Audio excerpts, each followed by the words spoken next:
Hello, ladies and gentlemen, today is May 17th, 2026, and we are here to talk about the world, current events, foreign policy, economics, Godzilla, you name it, we'll talk about it in another episode of World Discussion with Agent Smith. Smith. Hello. Sir, Hey, how are you? doing rather well, how are you? Can't complain. I'm full of milk tea today, so an ideal state of affairs. Ooh, do you get boba with it? Oh no, this isn't like the nice, actual, fancy milk tea. This is literally just southern sweet tea mixed with milk. Oh, I Yeah, it's suppose it the still counts. cheapo version. Mm-hmm. I see. Still pretty good though. Gotcha. Well, how have you been? We have been storming and stomping our way up the Dota ladder. Gone up almost 1,000 MMR since we last talked. I know we didn't have a episode for Mother's Day. I was doing family stuff and rested up after that. But yeah, in the past 2 weeks, I've climbed through almost two full brackets. It's pretty ridiculous. I It's had pretty a good. yeah a breakthrough, I think, in understanding a few key elements. One of them is what supports and mids and off lanes and other roles do I need to play when I'm farming role queues to give myself a chance to win? Because I'm not going to be as good at support as I am at carry because I practice carry the most. I like it the most. That's my main role. But you have to do the other roles sometimes. So in the past, I was kind of experimenting with different heroes whenever I had to do other roles. And if you're experimenting, you're kind of reading the abilities and learning it for the first time. So your chances to win are lower than if you've memorized everything and you can just focus on the battles. So I switched from experimenting with those kind of off role picks to now I know exactly what I'm playing in every role. I have an order one, two, three of I want to play this hero the most, this one second most, and this one third most. That's given me really consistent wins in those matches. And then with carry, I think I understand the game flow now, where I should play totally selfish and hidden at the beginning before the skill has really been differentiated, before characters have a lot of money. The characters that I like to play are really weak at the start. So I should play really careful for the first 15 minutes. Like 15 to 20 minutes, I've given myself permission to just AFK farm and hide if I need to. I don't need to take the juicy farm in the lane. And I had some chatters today poking at me of like, Neuro, you know the lane farm is more economical than the jungle farm, right? I know, I'm trying to not die. That's the goal.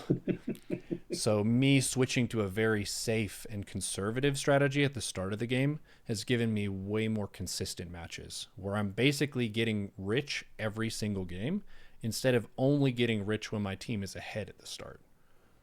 So that has created a whole different category of wins for myself where I was losing games before. Now I'm playing extra safe and not bleeding those losses. And then I also know exactly what items I'm making basically every game. So I don't have to think about, okay, I have this much gold. What's the game state? What do I need to buy? Do I need to counter someone? I just have much of the stuff pre decided for myself. So it feels like I have a finished game plan. I have a finished hero draft set to climb. And the mistakes that people make in Divine League, which is right below Immortal, are very silly, many of them still. So to stand out from that bracket is very feasible and doable.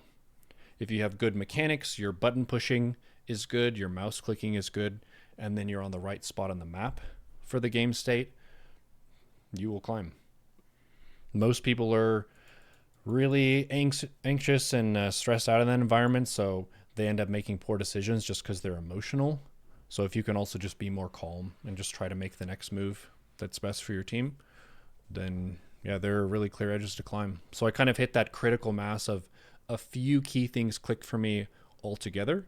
So I've gone from I went down a little bit into legend bracket, which is below ancient, and then through ancient. And I think once I got to about ancient 4, my win rates kept going up even further. And the games we were playing yesterday, these are against higher rated players than I've been playing against. Like, these are borderline immortal players, and I'm getting these scores of like 15 kills and 1 death and just crushing them. And it feels cool because I thought as I climb more, it's going to get harder and harder to climb, and you're going to have to really work for it and think about all the tiny things. But I've been getting better supports in that bracket. So if I have a better support who's allowing me to be more successful at the start, then I'm just rich and I'm just crushing. And it doesn't really matter what their bracket is. The heroes they play have limits. And the hero that I plays has strengths. And all I have to do is drive my strengths the whole game and avoid my own weaknesses. That's it. There you go. Sounds like it's been paying off. Yeah. Super hyped.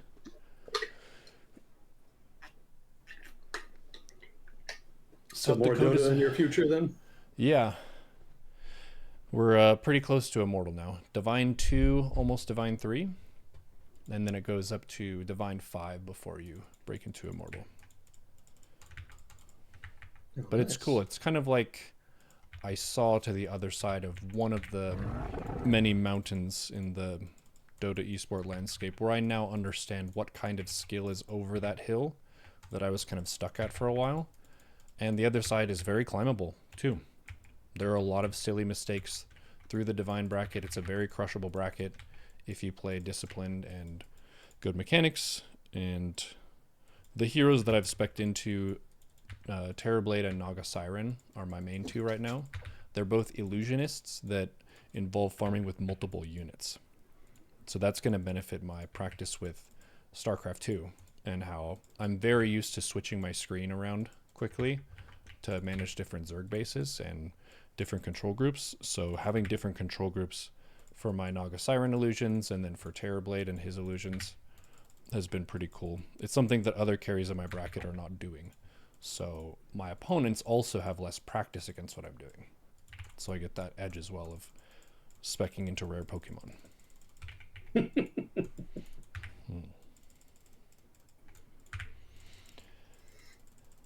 Yep, and Dakota's good. The weather changes every 15 minutes. We've had Seattle weather, London weather, snow, Florida weather. It just kind of changes really rapidly because we're on a pretty flat stretch of land in the middle of the continent.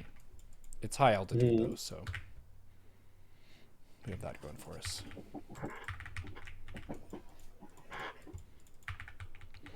Yep, pretty Staying safe. Yeah. I'm thinking about investing in a vehicle here pretty soon, which I haven't had one for a long time.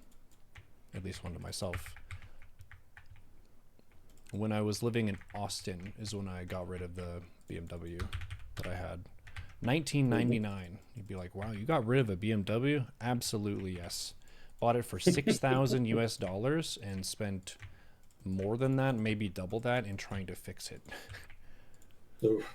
It's a very rare model, import stuff, fancy grade, and super rare. So finding stuff would always involve a bunch of extra shipping and import fees and taxes and duties, no doubt. Gotcha. But got rid of that to save money. And as a streamer, I don't need to commute, so I'm not super limited by not having a vehicle. And I can borrow one when I'm here to like get groceries and so on. Well, what made you want to get one then? The freedom to be able to go around more. I have a couple options for myself. Running club locally sounds fun to me. I would like to do that. I've been in a running club before down in Irving. I was in one. And the sense of community is definitely highly motivating. It feels way better to run with friends who can enjoy the day with you, talk with you, just kind of be active alongside you. It's very galvanizing in a good way. Running by yourself you can do, but it doesn't have the same energy to it. So there's apparently a group out here that I could run with. And it's high altitude running, so it'll be a fun ramp up to get in shape for. And I would also potentially like to explore my poker tournament options or cash games, depending on if anything is profitable for me. I can drive and do that if I wanted to. It just gives me a lot of access and options. So Gonna do that. Makes sense. Mm-hmm. Gonna get back out into the world. Yeah. I can also go out and film silly videos as well. I want to do some Jimothy coaching me climb to Immortal in Dota, because one of the things that really put me on the map in the StarCraft scene was I made silly videos where I was outside in the woods, maybe you remember some of them, where I'm talking about position and outplaying the opponent and doing a silly French accent. And some of them have a plot, so it's like sketch comedy videos that are based in the video game world. So the next one I would like to do to try to potentially penetrate the Dota market is Jimothy, my old man character, is teaching me how to climb and get good at Dota. So that should be fun, and I'll be able to do that near the end of this month. I'm going on a trip with family, so I won't be able to stream, and I can do that. Yeah, I think you were still in Washington when you made those, right? Yes, I made a lot of them when I was in Texas, but yeah, we made some in Washington as well. We made some Star Wars Old Republic silly ones back when that was I do remember those. Yeah. Professional Jedi Shadow. We got some, they're like I think they were maybe PVC pipes, and we wrapped them with shiny tape and then spray painted them so they were like lightsabers. And we were making the sound effects like just with our voices. It was pretty low budget, but very funny. We had a good time. Back in the day. Mm-hmm. Yeah, I remember the scenery was always really beautiful in the Washington videos. Yep. Washington State has mighty forests. I think the West Coast has a lot of natural beauty. I would say Washington is definitely in my top 3 states for natural beauty, from forests and landscapes and so on. Less so South Dakota. South Dakota is more of a mixed bag. It has some really beautiful places, but nothing quite as lush as the rainforests of Western Washington. Mm. It's just so dense, and the trees are thousands of years old and mighty, and there's really thick ferns and stuff all over the ground. It's a really cool ecosystem. In Dakota, we do have trees, and I'm in the part that has really pretty pine trees, but they're pretty fast growing, pretty slender tree, and there isn't really a ton of diversity in the underbrush because it's so hostile in the winter. You have to be a really tough plant to survive the winters here. A lot of stuff would just die. So Yeah. the temperatures in Washington are a lot more moderate. Because the water. We're very far from water in Dakota. Oh, you've got the what is it? The Missouri River? Oh, I would have to check a map. I was I'm not pretty sure indoctrinated that's- with Dakota history. I was given the Texas propaganda growing up. Yeah, the Missouri River. It runs right through the middle of the state, north-south. I see. Yeah, the Missouri River doesn't get as much attention as the Mississippi, but it's a very large river in its own right. Yeah, you could probably find some fun summer water sites there. People going tubing or whatever. Mm-hmm. I'll keep that in mind. With a vehicle, I'll have access to do that. There you go. It's interesting that waterways are really key for the development of civilization. We've talked about that before. Yeah, natural highways. Oh, I was getting served now in my YouTube shorts. It knows that I like battle history stuff, and it was like, did you know that the way that the Romans cycled their troops in battle made them be able to outmaneuver other armies that were maybe using better weapons because the men were never tired? So I guess the strategy for the Romans was there are a lot of smaller groups within the military that understand that their unit needs to work together, and they were able to take commands and cycle each other out, so their front line was constantly getting refreshed. And they would fight with a shield and a short sword. So you block stuff and then you stab when you get up close. And then when you get Mhm. tired, you back up and you go to the back line and someone else takes your spot. And apparently this was the strat that was finally able to beat the Alexander the Great strat, which was really, really, really long spears. There's a name for it. I forgot what that name is, but it's basically a 15-foot spear. And that's just the range advantage. And Alexander the Great was able to beat so many armies because they had these stupidly long spears. They're like, why do you even have those spears? And before they can go up to fight, they get stabbed with a spear. So Alexander conquered the world. Doru, I guess is what it's called. Yeah, the And soldiers that used them were called hoplites, but I didn't know what the spear was called. Huh. the military strategy of the Romans that I mentioned, Chad was saying, is the phalanx. Phalanx. Yeah, that sounds familiar. I remember the short sword was the gladius. And I remember the formations. The formations are pretty famous. They kind of had that turtle strat going, where they would use the shields to box themselves in. And as I recall, the stabbing was very effective against barbarians in particular, because barbarians like to swing. They would swing axes or swords, and so when they were swinging, they would leave their midsection open, and so it was really easy to just jab them mid swing. I would also guess that it's effective because barbarians are less likely to have chainmail armor or any kind of heavy armor that's very good at defense. Yeah. Also, they tended to be fairly unorganized rather, in comparison to the Romans. Yeah, they're not going to have professionally practiced ranks or call outs and stuff. It's going to be more angry dudes fighting for their area. Yeah. And the battles where the Germans were able to beat the Romans, generally they won through surprise and numbers. Yeah, there's actually a big massacre at one point where they wiped out a whole legion. And I think they did it by ambushing them while they were in transit. Yeah, I can't remember the name of the battle, though. It was famous at the time. There was a historical record of the emperor at the time spazzing out because he lost a whole last legion, rather. Yeah, well, that would be a major asset to your military. Like, that's some of your best dudes. Yeah. Yeah, that was rough.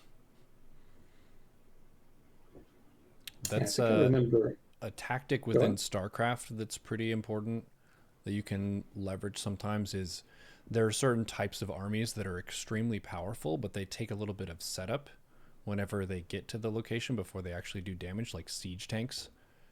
They have to transform and then they get into their siege mode and then they hit really hard.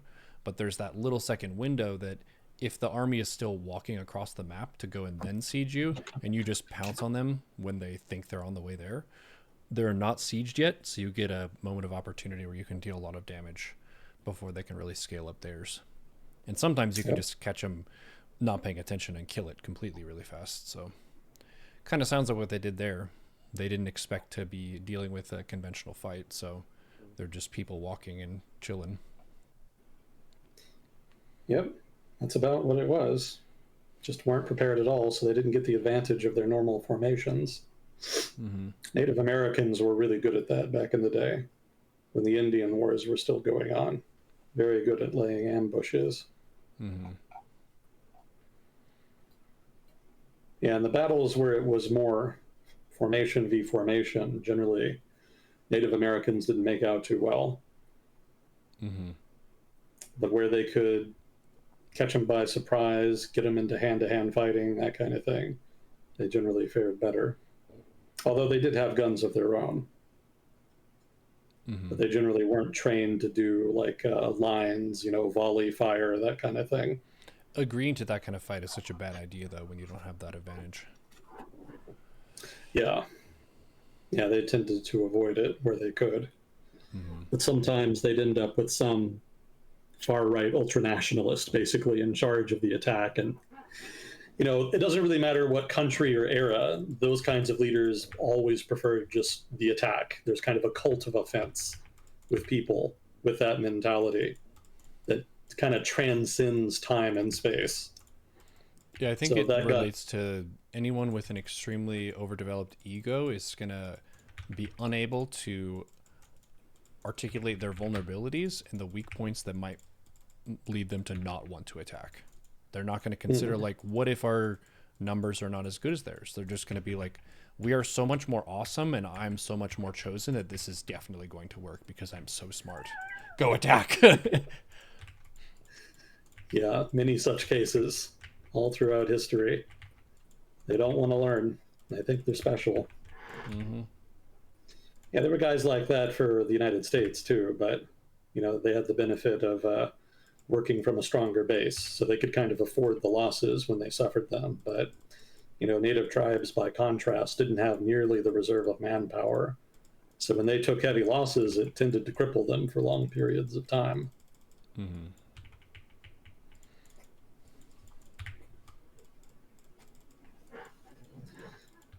Yeah, speaking of the Romans, I was thinking, yeah, the Roman legions weren't just very effective at war, they were also a really useful social institution. They did a lot of civil engineering back in the day, Hmm. and it also acted as a kind of safety valve for, how do you put it, male aggression, young male aggression. They had a kind of social norm in place wherein young men were required to serve. Hmm. And generally, when they did, they would ship them far away from well populated urban areas, and they would make them serve through most of their early 20s and late teens. So, that period when young men are known for being the most restive, shall we say, the Romans would kind of deflect that energy into war and civil engineering. Hmm. And then when they kind of were older and had calmed down, they would be reintegrated into society. So a type Seemed of to work for mandatory them. military conscription. Yeah, Hmm. yeah, but not just for war, Mm-hmm. also social management. It's a decent mechanism to kind of channel some of that youthful vigor into something more productive. Mm-hmm. Young men throughout history tend to be very well restive, violent and horny, basically. Mm-hmm. Societies throughout history have kind of struggled with how to manage that because it doesn't really seem to matter like how you deal with it. It never really goes away. It's always there. So Mm-hmm. the Romans figured rather than trying to stop it or prevent it, let's just channel it into something useful and also get them the fuck away from the cities. Mm. Seemed to work for them. Maybe there's something to be learned there. Yep. We have kinder advertisements and suggestions now, like it's fun to stay at the YMCA. Go do sports in this location instead of being violent and crazy. Let it out in a healthy and civilized manner. Yeah. Sports is a good channel for it. A For lot of the ac- similarities between modern pro sports in the US and the old Roman Colosseum games. Hmm. I could see that. Yeah, old Roman wrestling back in the day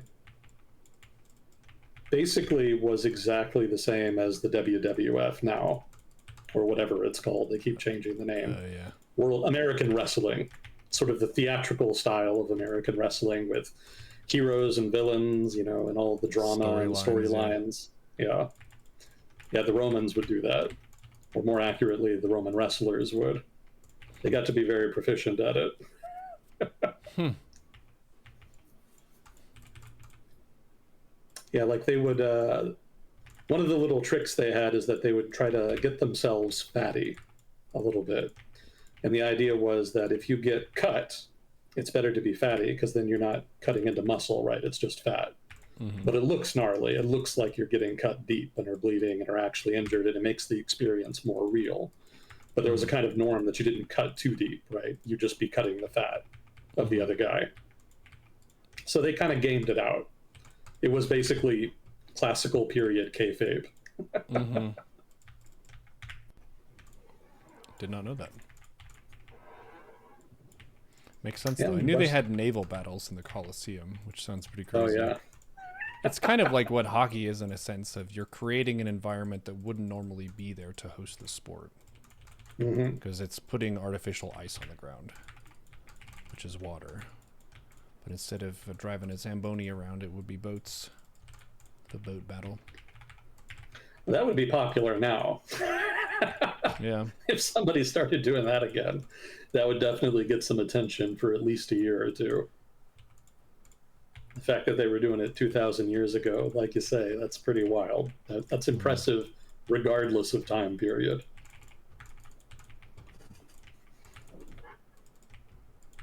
And the chariot racing, have you ever heard of that? I have heard of that. That's in Ben-Hur, right? Oh, yeah. Yeah.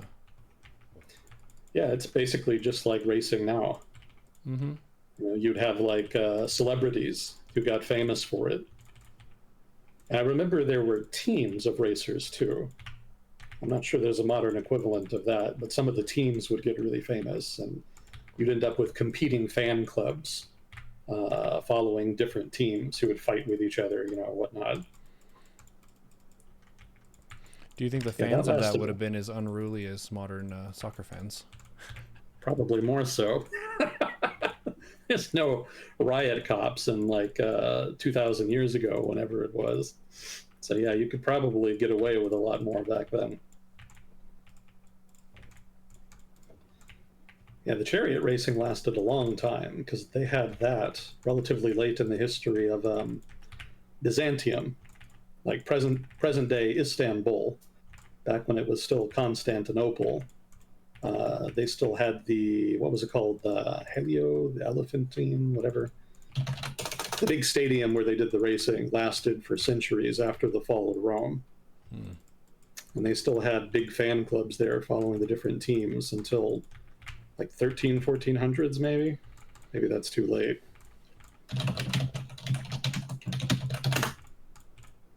Hippodrome, there it is. Hippodrome of Constantinople.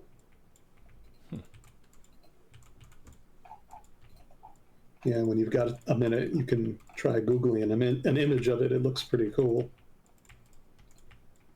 Or at least this recreation of it looks cool. I guess it doesn't actually exist anymore. But it was around for a long, long time. It was a real institution in Constantinople.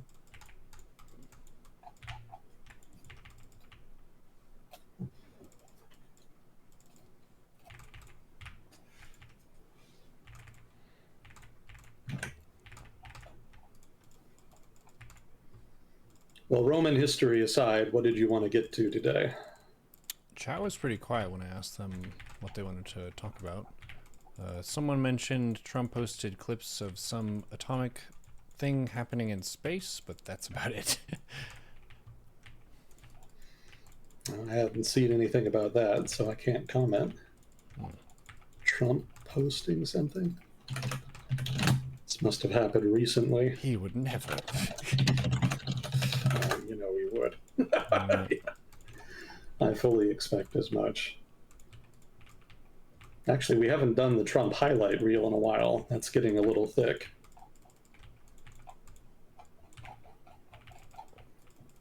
We might get to that later.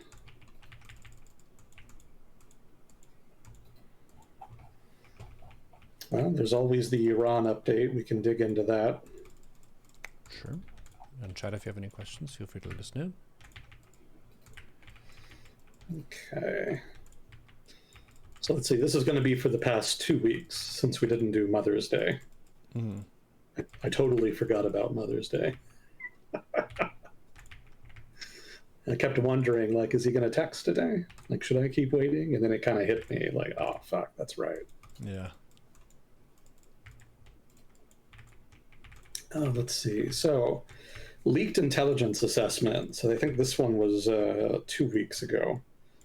There was a Washington Post article saying that they had gotten a hold of a leaked classified intelligence assessment regarding Iranian military capabilities. So the highlights basically were that the assessment argued that Iran could survive the US naval blockade for several more months. I think they said 3 to 4 more months before facing severe economic hardship, quote unquote, which is longer than the White House had been suggesting, which is why they brought it up. Doesn't really surprise me, and I'm still not really sure what would happen if it went the distance. Like if it goes another 3-4 months and Iran does face quote unquote severe economic hardship, what does that really mean in practice? Because Iran has been experiencing severe economic hardship for a while. Mm-hmm. So I'm never really sure like how much further down they can go. But I guess we're going to find out in a few months. Let's see, more critically, what did they find? Oh, right. So this has to do with missile capabilities. So the assessment also argued that the Israeli-American bombardment of Iran had been less effective than advertised in suppressing Iranian military capability. And so the data here that I had in my notes is that 75% of pre-war inventories of mobile launchers are still intact and or have been recovered or repaired. 70% of Iran's pre-war stockpile of missiles is still available. So again, that's in contrast to statements from, again, the Trump administration arguing that basically they'd eliminated it, which obviously was outlandish, but also statements that it had at least been significantly degraded. The assessment suggests that significantly degraded, even that would be an overstatement by this. So it may well be that Iran is actually kind of holding on here in terms of maintaining its ability to continue firing ballistic missiles. I don't think anybody doubted that they would be able to continue firing drones. That's just too difficult to realistically stop them from doing. But I think ballistic missiles have a much more extensive and delicate supply chain, as well as requiring a larger manufacturing base. So it seems like at least that should have been viable, but stopping that should have been viable via aerial bombardment. But the assessment here seems to suggest that's not the case. So we'll see if that's true. I don't know that it's all that surprising. I figured they would retain at least some missile capability. That's not surprising. But as much as the assessment suggests is a little bit surprising. So it could be that some of this is just due to recovery. We're, almost a month into the ceasefire now, so they've probably been working on that pretty hard, no doubt. But even given that, you would think it would be lower. And it's not entirely clear right now why it might be as high as the assessment says it is. That's assuming the assessment is accurate anyway. So there was some drama around that, and just how much the US government is lying about how successful the war/conflict/special operation is going. Let's see, negotiations. So the Trump administration 2 weeks ago at one point said that they were close to a peace deal with Iran. And they said there was a one-page memorandum that would outline an end to the conflict. And the Iranians apparently responded to that with their own proposal, which was then rejected by the Trump administration. And there have not since been details about either the US or Iranian position. So that didn't go anywhere. Unsurprisingly, the administration was exaggerating the progress there. Let's see. And then after that, in the past week, there was talk about back channel discussions, which no surprise, but not so much about just what stage those back channel negotiations are at. One tidbit that did come out in a Financial Times article is that the negotiations are apparently focusing on Iran's nuclear program, which is interesting because there's been a great deal of discussion about just what the US's objectives were, have been, and are going to be in this conflict, since they've never really been elaborated in any clear or consistent fashion. So I had been speculating earlier on that the initial objective, the true objective, was really Iran's ballistic missile program. But now this new information suggests that's not the case, that either the original objective was the nuclear program or that the objectives have changed and the nuclear program has now become the main objective. I don't doubt that we'll get more information on this that'll give new evidence one way or the other. I don't really expect the Trump administration to be consistent at this point. So the most likely outcome is that the objective changes with the tides. But as of now, the latest evidence suggests that Washington is focusing on the nuclear program in the talks. And the most recent tidbit is that Trump wants Iran to agree to a 20-year cessation of uranium enrichment. And this is notable because it's actually something of a climb down or concession. Because at the conflict's initiation and for, a month and a half afterwards, Trump was stating that he would only agree to end the fighting if Iran completely ended its nuclear program and dismantled it. So shifting gears here and saying that a 20-year cessation would be acceptable represents a substantive shift in the administration's position. Now, whether that's a substantive shift, whether he's lying about it, who's to say? It could all just be posturing for the negotiations. But that is a notable change in rhetoric from the administration. That is not something that they've been talking about before.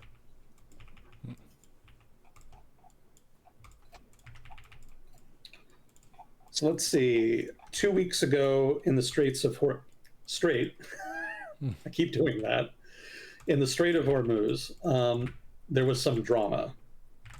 And it didn't really last very long. I think it was like 36 hours, but it definitely had people kind of talking. So this is Project Freedom, which was an initiative announced by the US government to escort ships that were, quote unquote, stranded in the Strait of Hormuz.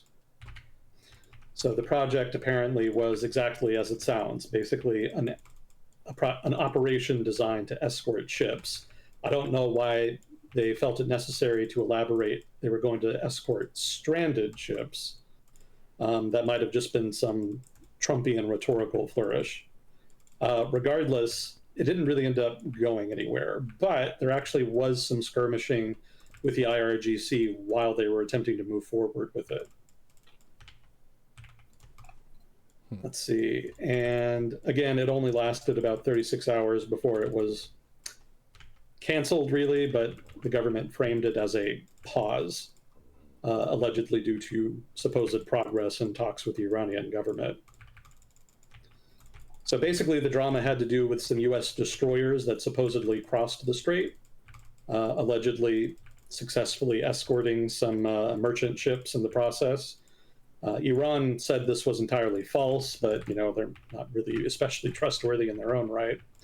But there was one company, I'm going to butcher the pronunciation, Maersk.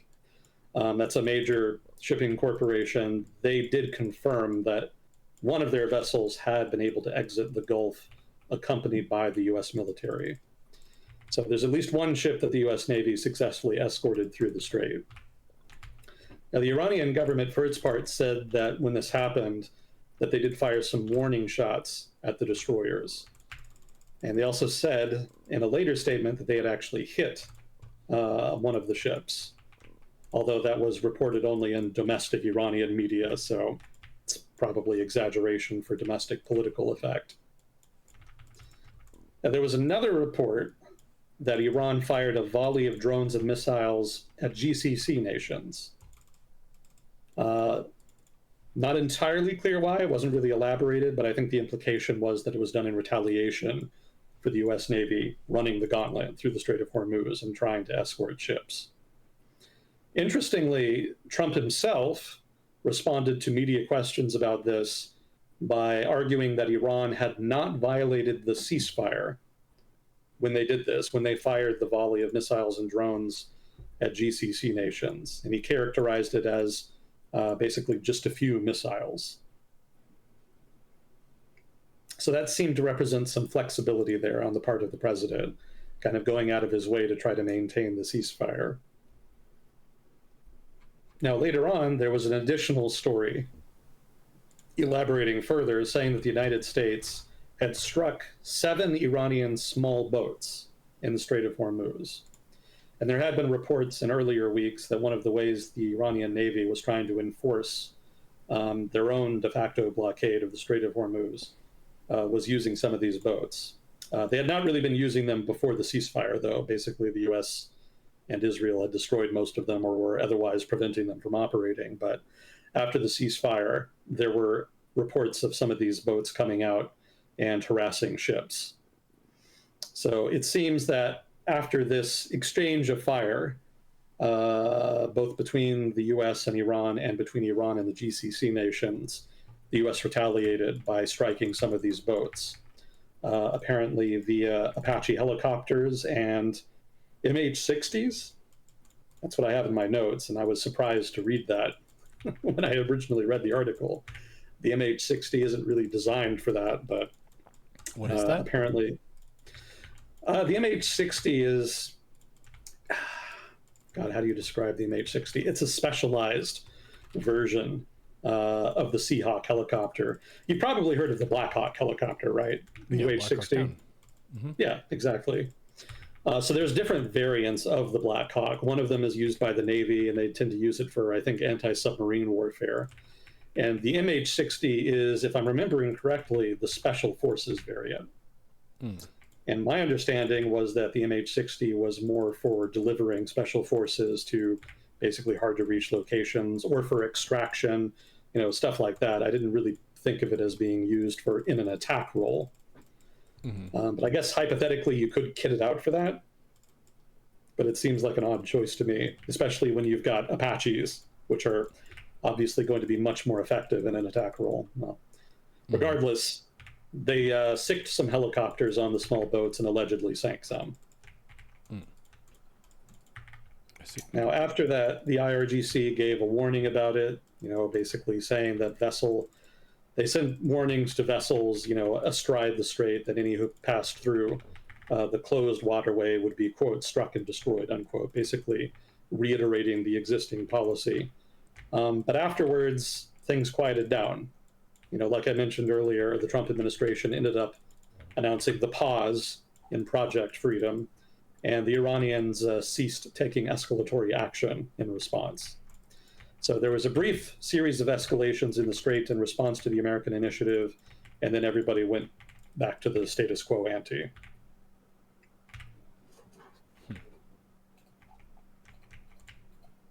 So a little bit of a flare-up there that ended up amounting to basically nothing. I see.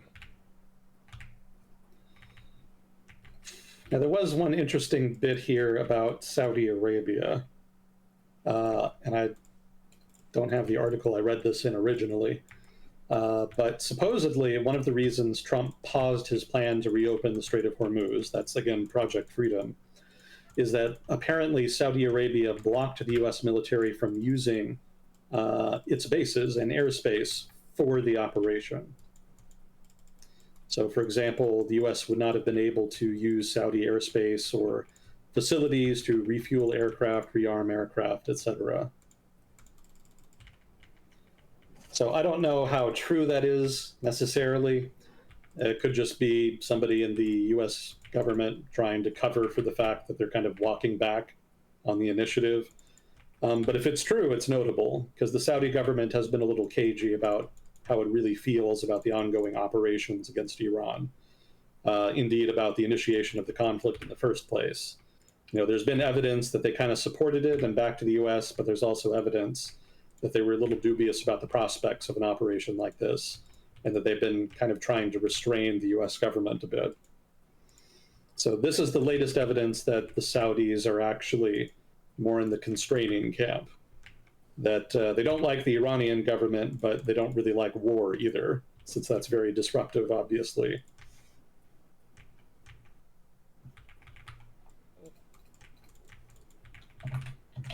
Let's see. Supposedly, the Emiratis were able to secretly move some oil tankers through the strait, allegedly by turning off the transponders.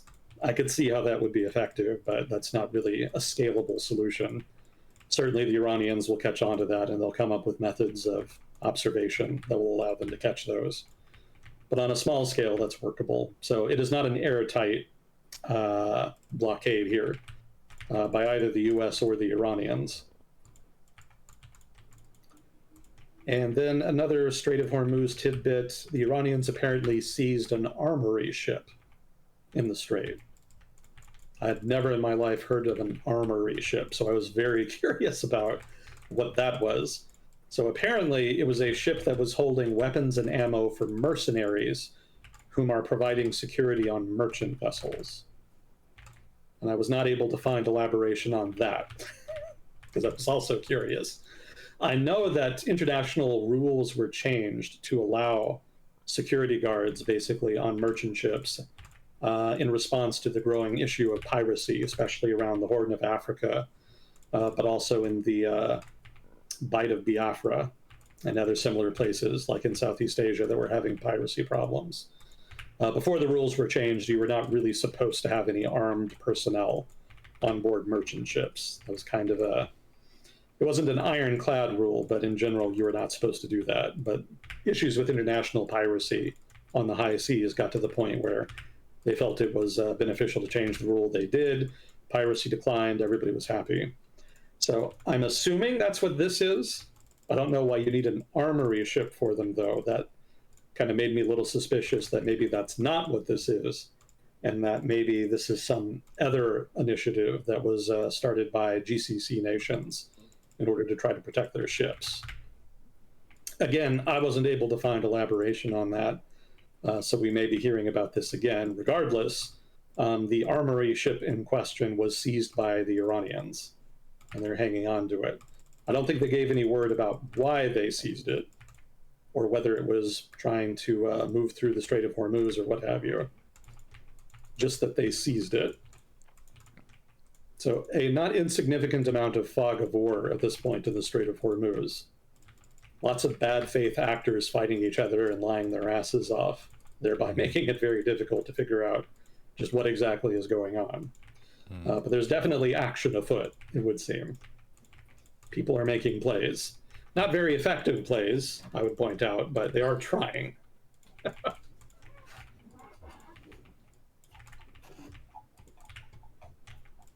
Let's see, on the international front, let's see. So France is sending its only aircraft carrier, the Charles de Gaulle, through the Suez Canal, and it's en route to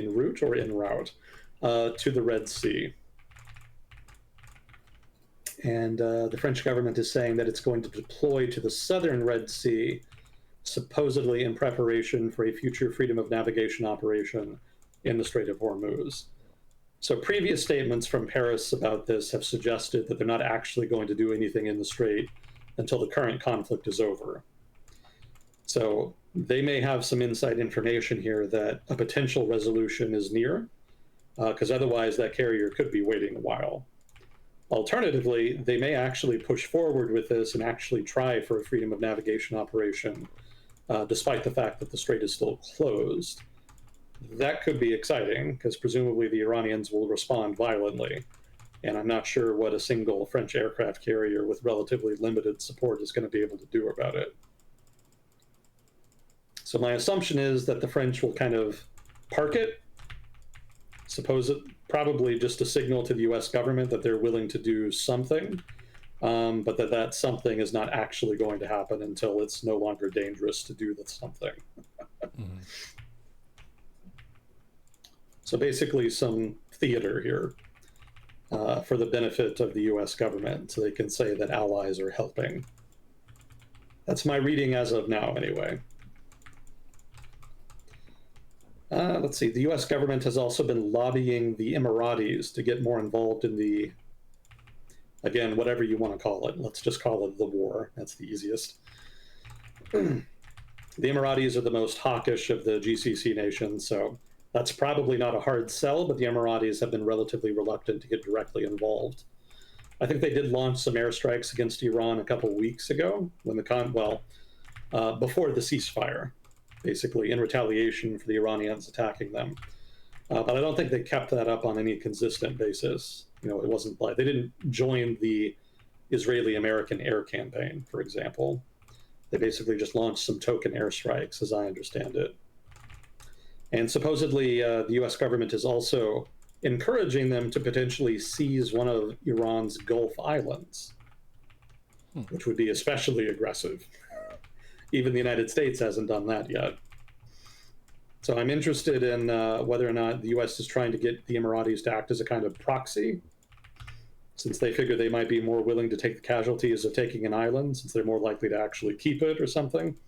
Or if maybe this is part of planning for a kind of joint ground incursion involving both American and potentially Emirati troops.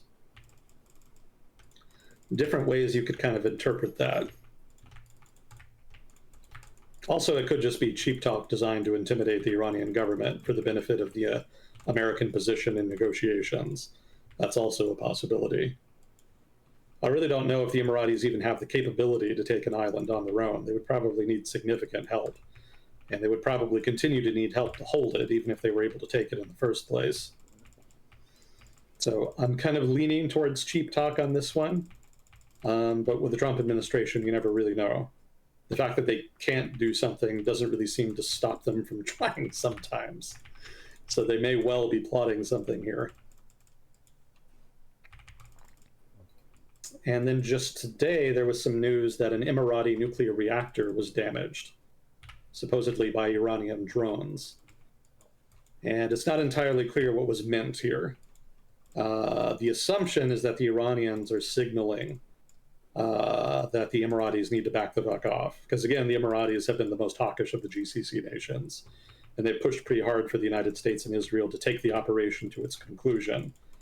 Basically, not just to its conclusion, but to a successful conclusion, to basically win the conflict. And the Iranian government doesn't particularly appreciate that. So it may be that they lobbed a couple drones at a nuclear reactor to pressure the Emiratis into kind of subduing their position a little bit.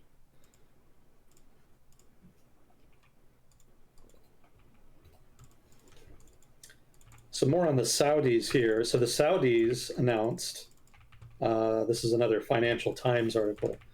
The Saudis announced that they are exploring, they're not necessarily supporting this, but they're exploring the possibility of a non-aggression pact between GCC nations and Iran, which is quite the statement, even if it's only exploring.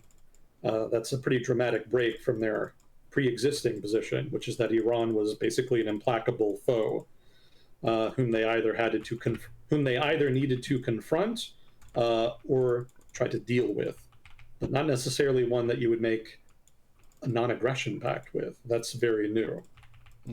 So I found that to be a pretty bold proposal on their part, and that would seem to be more evidence that they're more dovish on the Iran question. Certainly much more so than the Emiratis. Supposedly they're going to model it on the 70s Helsinki process. For those of you not familiar with that, that was a series of negotiations between mostly the Soviet Union and the United States, but also with other European countries that was designed to try to de-escalate tension in Europe. It also involved human rights promises, but with the Soviet Union, they were never all that committed to those. But nominally, it was about propagating, human rights on the continent. But the security side of it ended up being sort of relatively more important in the short term. That was more the emphasis at the time.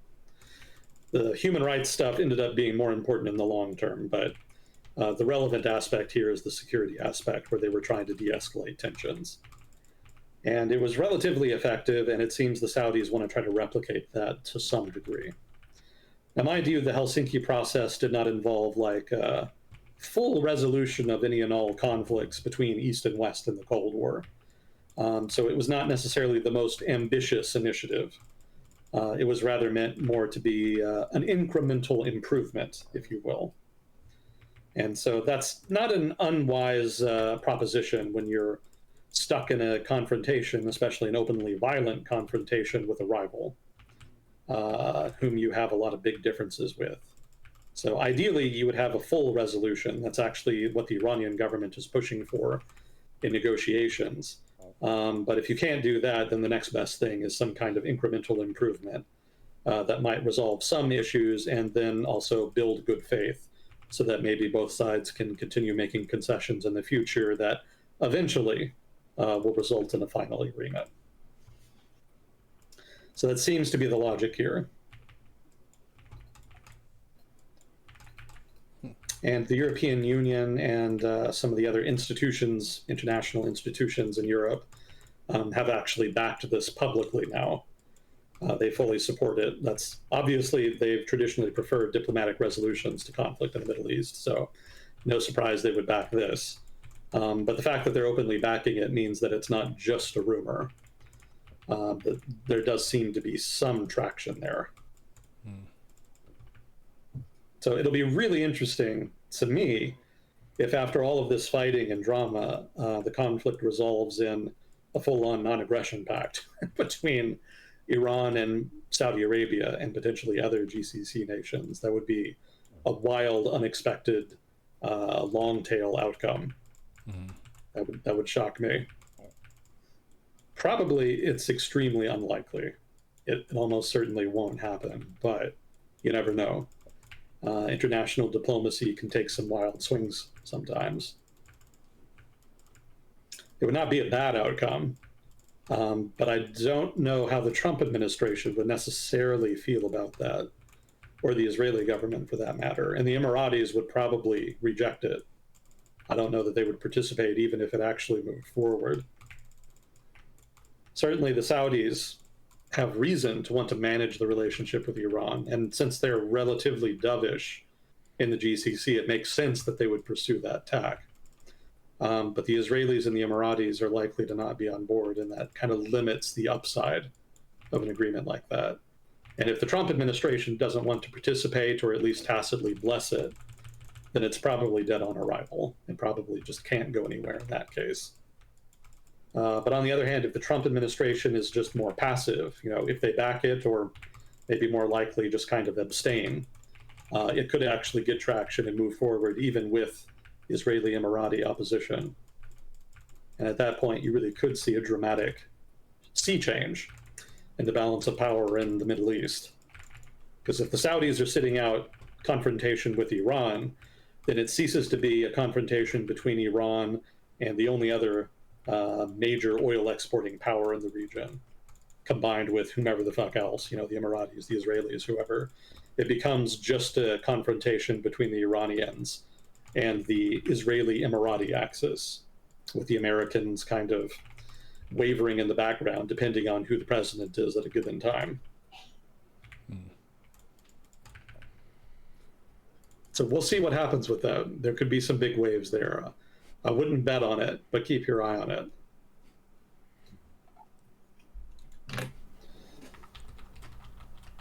That's it for the Iran update. Relatively short and sweet. Thank you, sir. So not a whole lot of changes, a little bit of action here and there, but overall, we're just kind of in limbo right now. The ceasefire is nominally continuing to hold, negotiations ongoing, but the ultimate direction and destination of the negotiations is still very unclear. And it's still entirely possible that fighting starts up again. And I think we've talked before about how the ceasefire has already collapsed in Lebanon. The Israelis and the Hezbollah have basically been fighting nonstop since the ceasefire was announced. I was actually reading an article today about Hezbollah using FPV drones to some effect. And the Israelis are apparently having some trouble dealing with them. Yeah, I was a little bit surprised. Normally the IDF is kind of more up on stuff like that. But apparently they're as ill-prepared for the FPV problem as the US is, and probably a number of other countries that haven't really been properly incorporating that into their planning.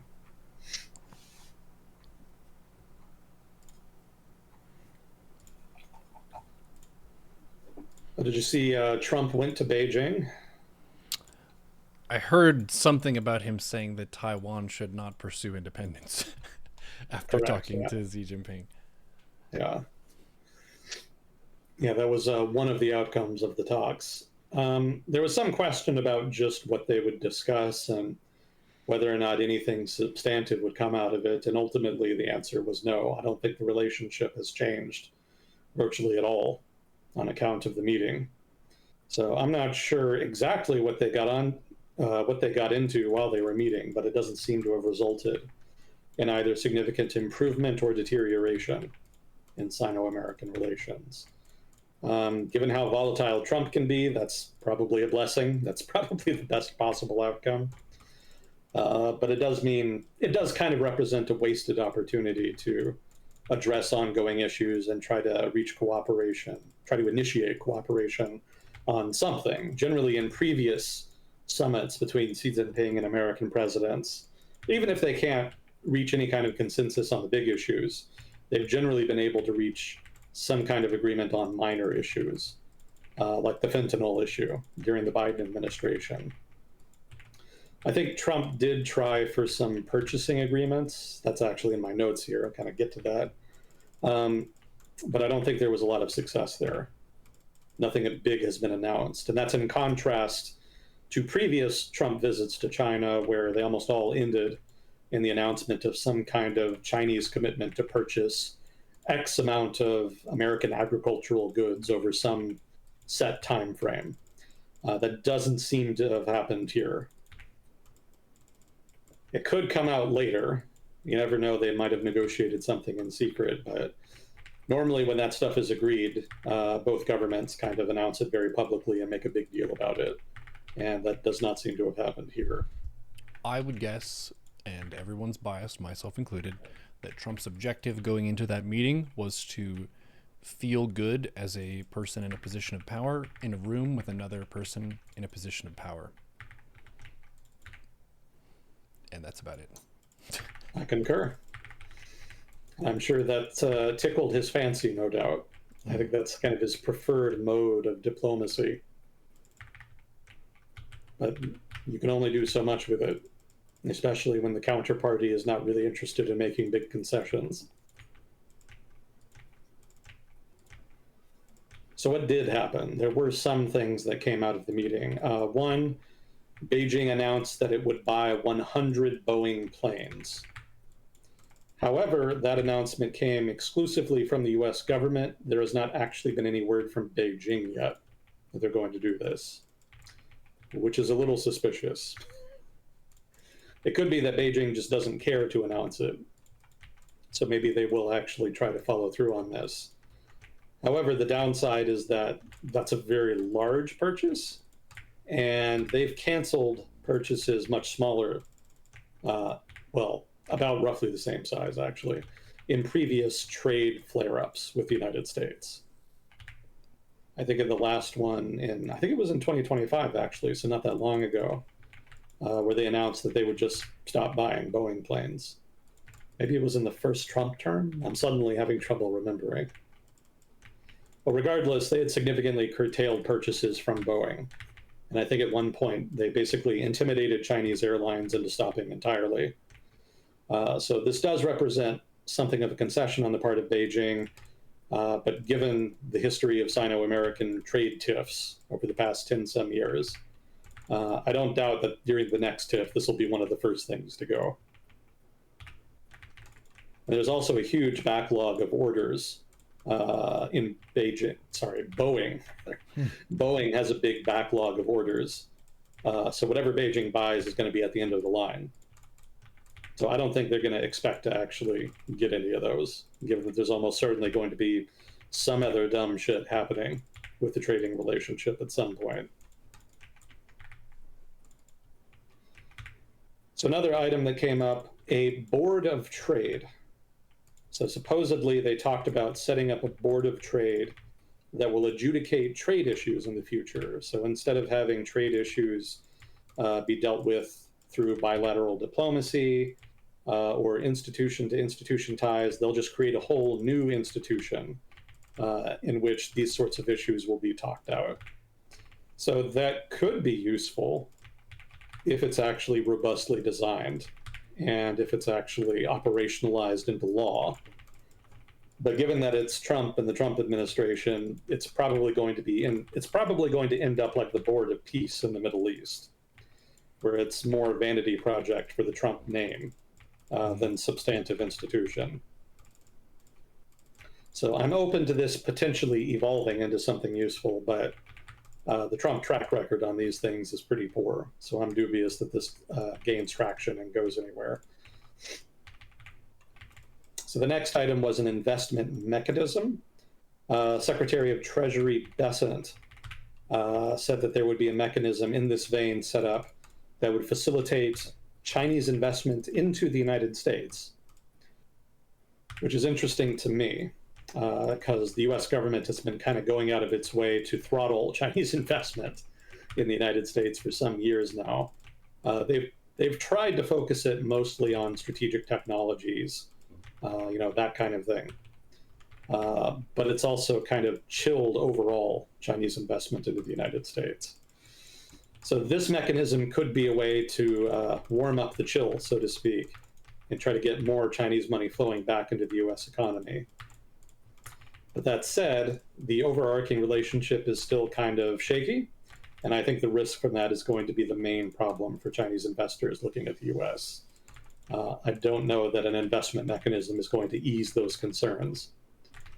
That said, it may be that the investment mechanism is not really meant to do that in the first place. This could be something like the investment mechanism that was created for Japan in order to facilitate Japanese investment as per agreements that have been made bilaterally between Tokyo and Washington as part of one of Trump's famous trade deals, quote unquote, that he made in 2025. Supposedly, part of that deal with Japan involved Tokyo promising to invest a couple $100 billion into the US economy over the course of 5 to 10 years, something to that effect. And so they created a kind of council, basically, that was staffed with both Japanese and American appointees that was supposed to come up with projects that Japanese companies or the Japanese government could invest in so that Japan could meet its commitment as per the trade agreement. It may be then that this investment mechanism that they're talking about with China does exactly the same thing. And I very strongly suspect that's going to end up being the case, assuming it moves forward at all, which again is pretty suspect, given how volatile trade relations with China can be. So in addition to trade, they also talked a little bit about Iran. Obviously, the Trump administration wants help with the Iran situation. So they asked Beijing if they could pressure Iran to open the Strait of Hormuz and also give other concessions that would allow the conflict to come to a close. So the Chinese government did not say no to this, which you might assume they would. Rather, they agreed that the Strait of Hormuz should be opened. Obviously, given how much oil flows through the strait to China, that does make some sense. However, they were much more cagey about what they would do beyond that. So stating the strait is open is kind of low-hanging fruit, but they have not really promised to apply any substantive pressure on Iran to actually open the strait or to do much of anything else. So it seems Beijing has been willing to give a statement supporting the American position, and that's about it.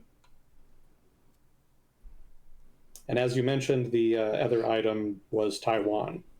Apparently, I assume that Trump at one point brought up Taiwan because after the meeting, he released a statement saying that he opposed any move by the Taiwanese government to declare any kind of independence. And that's not out of keeping with the US position. The US position has largely been one of strategic ambiguity. We don't explicitly recognize Taiwan as an independent country, but we don't not do that either. We kind of maintain ties with them as though they were an independent country. And that sort of strategic ambiguity has been the policy of all three entities, if you like, involved: the US, China, and Taiwan. And the kabuki theater that generally plays out as a result of this policy is exactly what played out in response to Trump making this statement. Taiwan's president released a statement in response saying that Taiwan did not need to declare independence because they already view themselves as independent. And then he quickly also added that they still support the status quo wherein there was ambiguity. So he's not saying that he wants to move forward with independence or to formally declare independence.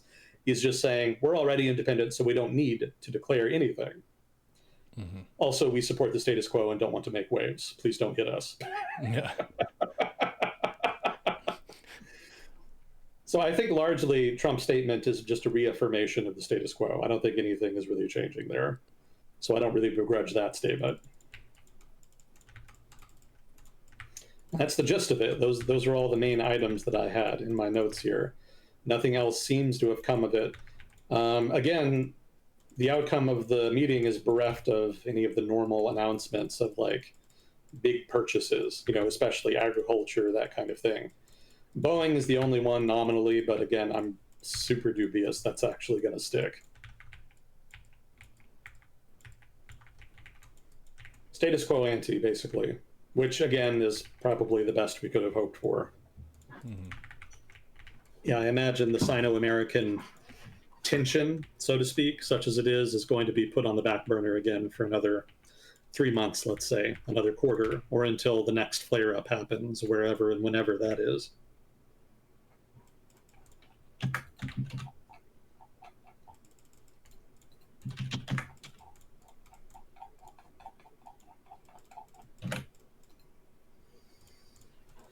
Oh, let's see, we did have some questions. Hang on, I'm sweating. Texas heating up. Yeah. Texas heat plus a fat ass is not a good combination. I'd be much better off in a colder climate. My body's much better built for that. Much more insulation. I see. Very useful in a cold climate, not so much in Texas humidity. True. Let's see. First question. What kind of timeline on prohibiting enrichment did the JCPOA have? I want to say it was 10 years. I want to say, because the agreement was 2015, 2014, and it was supposed to last until, well, okay, the agreement was negotiated in the Obama administration, but I think it didn't go into effect until 2015, and then it formally ended last year, technically. It was either 25, I might be getting a year off or so. So it was either 2014 to 2024 or 2015 to 2025. I don't remember off the top of my head, but I want to say that was the original time frame, 1 decade. And there was an immense amount of criticism and debate. There was an immense amount of debate in the foreign policy community about whether or not Iran was actually honoring the agreement. Because there were a number of monitoring mechanisms embedded in the nuclear deal originally that the Iranians did not always fully implement. And when they did implement them, some of them they didn't implement at all. And then others that they implemented, they only partially implemented.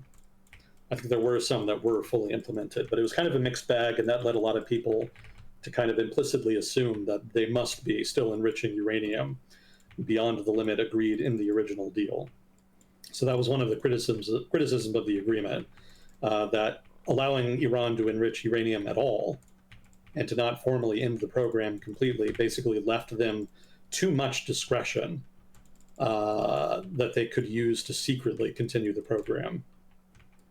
So a lot of Iran hawks were very skeptical about the prospects for Iran actually freezing enrichment for 10 years and then presumably negotiating a better agreement at the end of that 10-year term, or maybe sometime before, which was the original plan. The agreement wasn't supposed to last the full 10 years. They were supposed to kind of work on an alternative or an extension in the meantime that would fully resolve the nuclear issue. So in that sense, the nuclear deal was originally about buying time rather than actually resolving the problem, which was another aspect to it that got a lot of shit in the community. Lots of debate about that aspect too. But yeah, I want to say 10 years was the original time frame. And I'll throw out the usual disclaimer here. Not an expert in everything I talk about on here. I have more of a background in economics and foreign policy. So if I ever say anything wrong, stupid, or biased, please let me know. If I'm wrong, I want to know more than anybody. So participation from chat is encouraged in that regard. I don't read chat while we do this, but I will read it later. And I do enjoy the feedback we get on here. It's always fun to learn from chat. Thanks, chat.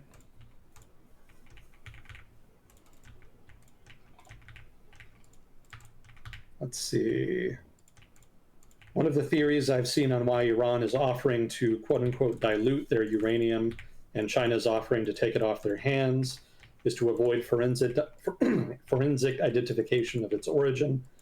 Given isotopes, ratios, and purity can be used to fingerprint the geographic location where the ore was mined, there's talks the uranium may have originated from China. How much have you heard about this possibility and its effects on negotiations? I think Iran's uranium just comes from either Iran itself or Russia, if I'm not mistaken. I could be wrong about that. I didn't read as much about the nuclear negotiations during the Obama admin as I should have. I was kind of busy with grad school at the time.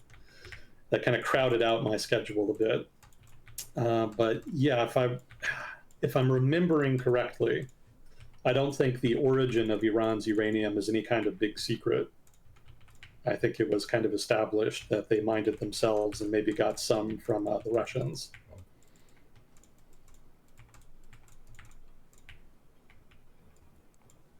Look at this guy Yeah, not even if reading you, all the international nuclear agreements. Is he even prepared?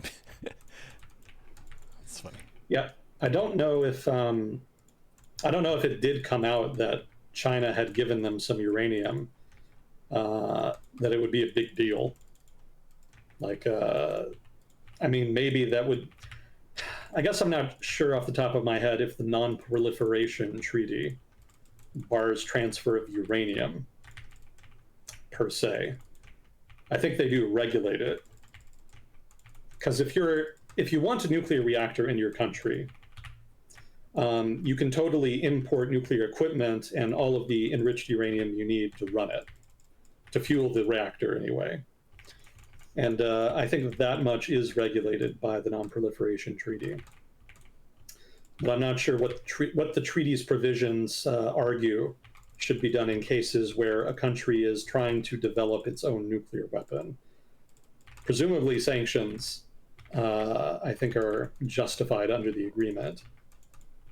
But beyond that, I don't know that an existing member that is, according to the treaty, allowed to transfer nuclear technology and uranium to other countries is necessarily barred from doing so to countries that are violating the Non-Proliferation Treaty. You would think it would, but international treaties often have weird loopholes like this, so I would have to do more research to check that out to know for sure. But the point here is that countries that have developed nuclear weapons in secret, like Pakistan and India, that were very explicitly in violation of the Non-Proliferation Treaty, also Israel for that matter. The countries that supplied them, like France or China or what have you, the Soviets, nothing really happened to them after the fact, right? It wasn't like this big international scandal. So if it came out that China did supply some of Iran's uranium, I don't think it would be a big scandal where everybody in the international community would be shitting on them and demanding that they do some kind of compensate. Like, what would you even do in that case? Like, China's too big of a country to really punish for that, regardless. So yeah, it's not a gotcha moment in foreign policy terms. It would be something more like, oh yeah, okay, fair enough. I can do nothing about it. I don't like it, but whatever. And then you move on. One of those situations. But as far as I know, the source of the uranium has never been like a sticking point. It's never been one of the issues. You know, the issue is enriched uranium, nuclear weapons, etc., and the Non-Proliferation Treaty. But beyond that, actually just sourcing uranium, I don't think that's ever been an issue.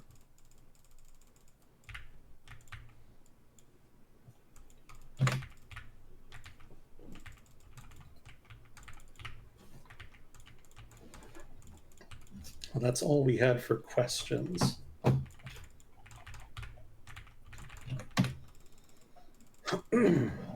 Did you have anything you thought of? Pretty quiet week for news for me. Didn't really see anything that stood out as particularly notable?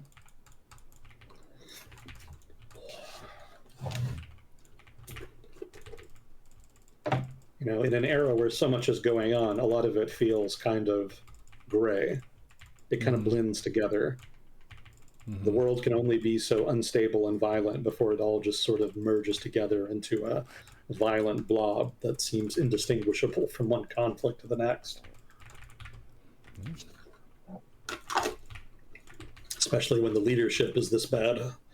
Not just in the US, just everywhere.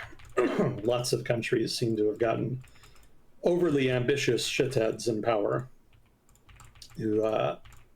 whose reach expand. What's the phrase? His reach extended his grasp. That's not right.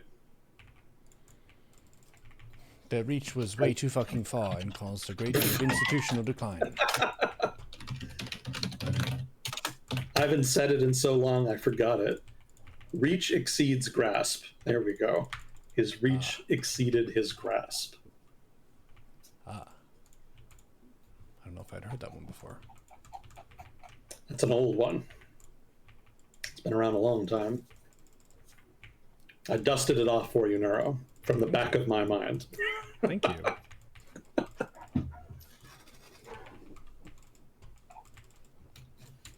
So lots of leaders now whose reach exceeds their grasp. And it's gotten not only their own countries, but the entire world into a not insignificant amount of drama.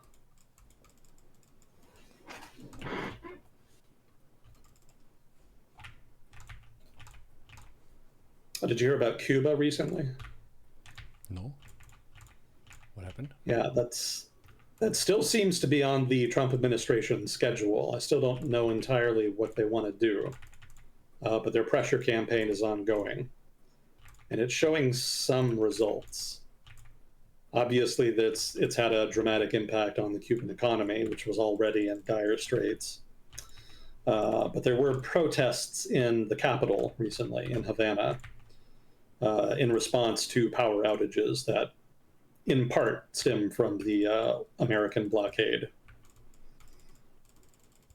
They were already having problems with power, so you can't pin it on the US entirely, but power outages have gotten worse on account of the lack of oil, to say nothing of things like gas lines and other disruptions.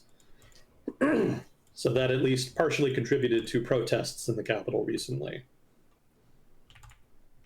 And that may or may not have shaken the Cuban government enough that they approached the US government to talk about a US offer to give them $100 billion in aid.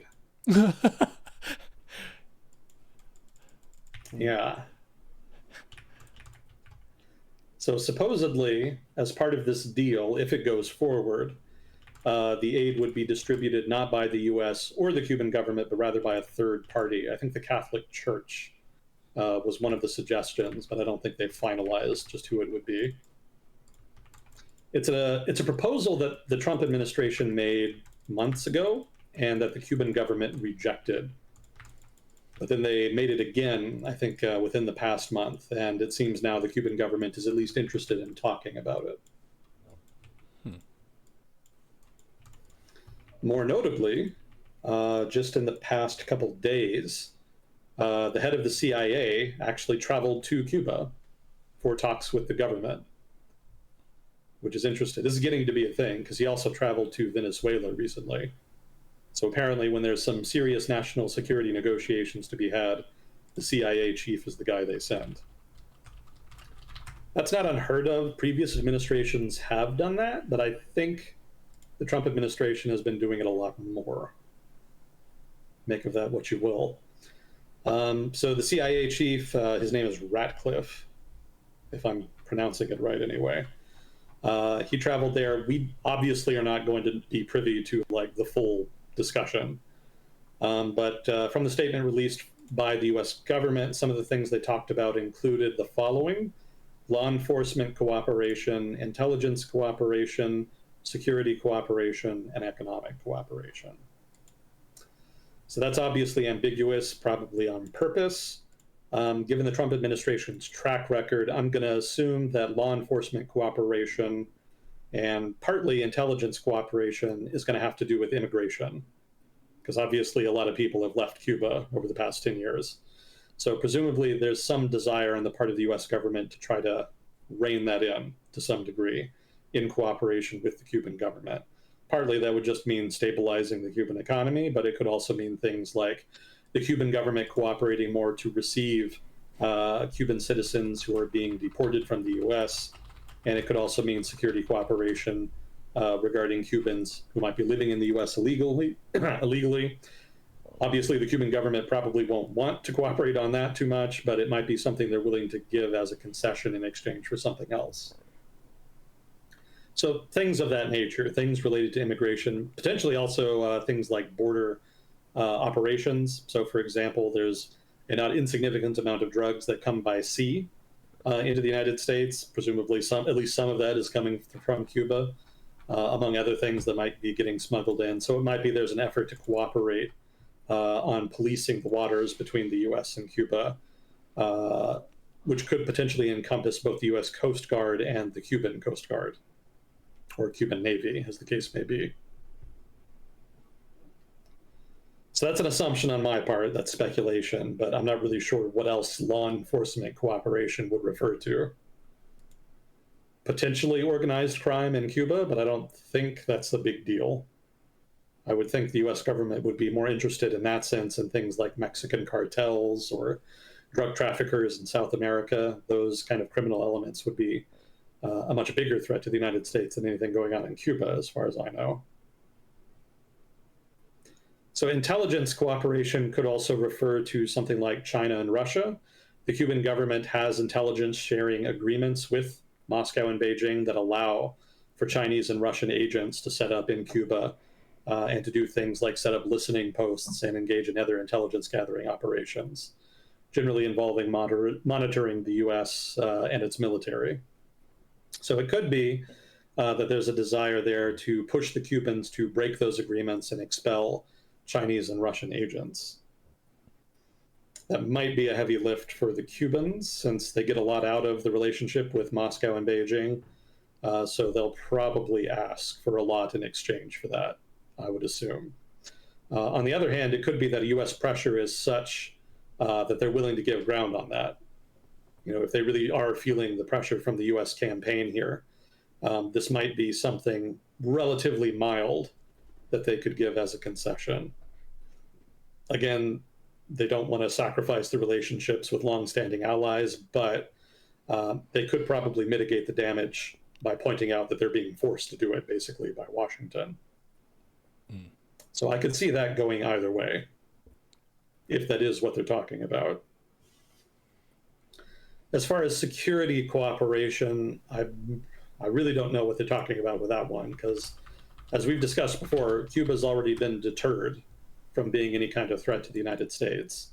The Cuban military is not a threat, and there's not any hostile foreign militaries that the Cuban government has allowed to set up shop in Cuba. And it seems pretty clear that they're never going to do that, given what happened the last time. So I'm not sure what they would talk about here. It could just be an international alignment thing. It may be that they want the Cuban government to explicitly break ties with Beijing and Moscow and align with Washington in foreign policy matters, probably in the same way that a lot of Central American countries do, where their default position in foreign policy is just whatever Washington is doing. So it could be that that's what they're angling for. Cuba's not going to like that since it represents a violation of their sovereignty, but it also doesn't really cost them anything in the grand scheme of things. So I could see that as a concession. Economic cooperation, I'm going to assume, is just about the sanctions. That's like the elephant in the economic room, so to speak, in the relationship. So I guess they could be talking about other things like deregulating Cuba's economy, opening it up for investment. I have seen some government officials in the US talk about opening Cuba up for investment, but if that's the case, it's a weird objective. I don't think I've ever heard of a US government prioritizing that. Generally, when previous US governments have talked about Cuba, it's in terms of human rights, and that's about it. Like maybe pushing them in a market economy direction, but I don't think I've ever heard it stated explicitly as an objective for the US government. But the Trump administration has been much more clear about that. They have very explicitly stated that they want to invest in Cuba and want the Cuban government to open up to that, in such a way that would be conducive to foreign investment. And I don't know why. Like, I don't really see the benefit of that to the United States. You could say it integrates the Cuban economy into the US economy, creates ties that would help undergird a recovery in the Cuban-American relationship over the future. You could say it would be good for the Cubans economically and would alleviate humanitarian conditions on the island. There's some reasons to do it, but the Cuban government is going to be very resistant to that because that's like a very clear violation of their sovereignty. Obviously, the Communist Party of Cuba has a very particular way they want to run their economy, and they're not going to really take intrusions by the US government imploring them to do otherwise very well. That is certainly going to agitate Cuban nationalists who don't really like getting bossed around by America, regardless of context or circumstances. So economic concessions in that vein involving shifting the economy in a market direction, I suspect those will be the most fraught part of any negotiation between Havana and Washington going forward, because that's the concession that the Cuban government might give that would entail the most domestic pushback, not only from people in Cuba, but just from people in the party, in the Communist Party of Cuba. There's invariably going to be both nationalists and communist hardliners in the party that are going to be very resistant to that. And I don't know if Havana is going to have the bandwidth to give that. I think some kind of sanctions relief in exchange for concessions on some of the other stuff that I mentioned is a more likely avenue forward. That would make more sense. And that is basically what the Trump administration is doing with Venezuela. There's still been no traction on democratization for the past couple months since Maduro was kidnapped. So I think my original theory is looking better and better, which is that the Trump administration basically just wants to give Venezuela what it wanted, which was sanctions relief in exchange for participating in some theatrical kayfabe. Because there's really not a lot of other demands Washington has made since then, either in terms of democratization or really even in terms of economic reform. I would point out again that economic reform is something Venezuela was already going to do in response to any kind of sanctions relief, since sanctions relief alone would not be enough to restore foreign investment to Venezuela rather. Invariably, they would need to take steps in order to build investor confidence, which would invariably entail implementing reforms that made the Venezuelan economy more attractive. So I don't think the Trump administration is taking a tack that's necessarily all that different here from what I've seen thus far. It may well be that they're totally willing to ease sanctions and allow relatively free trade or potentially even full free trade with Cuba in exchange for the Cuban government pretending nominally to break ties with Moscow and Beijing and to take relatively minor steps to open up the economy such that there could be flows of American investment into Cuba again. I think that's a much better outcome than the United States bombing Cuba and kidnapping the president or getting into some kind of open-ended broader conflict like with Iran. But I think that's still something, even if that's a better outcome, I think it's still something the Cuban Party, the Communist Party of Cuba, is going to be relatively reluctant to indulge just because of the implications for Cuban sovereignty. But the rewards are there. There would certainly be a lot of economic relief if that approach were taken. So there is incentive, and I think that means that it is a viable possibility. I'm dubious the Cubans will bite, but I think it's possible. So we'll see. And then the last item in my Cuba update here, the U.S. indicted Raul Castro for being involved in the downing of an airplane being flown by an NGO 30 years ago. The plane was trying to fly supplies, I think relief supplies of some kind, into Cuba. And the Cubans downed it in international waters, if I recall correctly. So Raul Castro and I think a couple other Cuban government officials were indicted just recently. And what I read is that this is an extension of the American pressure campaign. I don't know that this necessarily applies a whole lot of pressure, since obviously the U.S. doesn't have jurisdiction, over Cuba. But that didn't really stop them in the case of Maduro. So it could be that they're trying to imply that they might do some kind of Maduro-style operation with Castro here. We'll see. That would be dramatic if they did. But I'm going to assume here that the U.S. is probably still too tied down with Iran to indulge in those kinds of theatrics. But we'll see. Exciting times, Neuro. Chat did ask if there was any update on the Maduro trials. I think he's still in New York or something. I haven't been following them closely, and I haven't seen any real updates. So I don't have anything to report on that front. I think they're still just going through the early procedural bullshit. So I don't think there's going to be a lot of news there for a while.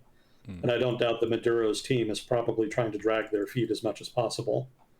The more they can delay things, the more likely they are to delay the trial enough that they can delay the trial into a new administration that might be a little more willing to negotiate vis-a-vis the whole Maduro situation.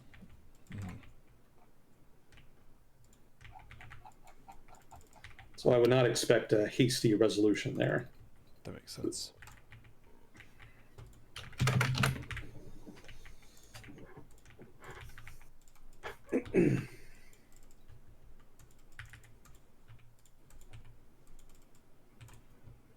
There was another question. Have I looked into creating long-form YouTube content? You would fit in great with reasonable, moderate voices like Vlad Vexlar and Patrick Boyle, which we desperately need more of. I thought about it in 2018, and didn't really end up happening. I kind of, if the SoundCloud thing had gone better, I might have followed up more with some YouTube stuff, but as was, like, my SoundCloud stuff was kind of mediocre. I didn't really get the impression it was getting a lot of traction. Yeah, I thought the Rio Treaty series was pretty decent. Put a lot of research into that. I don't think anybody has ever done anything on the Rio Treaty. So that might be the only actual history content on the Rio Treaty on the whole last internet. But yeah, that took a lot of work and just didn't really go anywhere. I've got projects that are sort of in development phase, but I'm much better at starting them than actually finishing them, unfortunately. So, if I can't get the SoundCloud going, I don't think YouTube is going to be in the cards, because YouTube would be even more work. Because with SoundCloud, you can just record yourself. You can just talk. It's very audio focused. But with YouTube, you've got to do visuals and all that.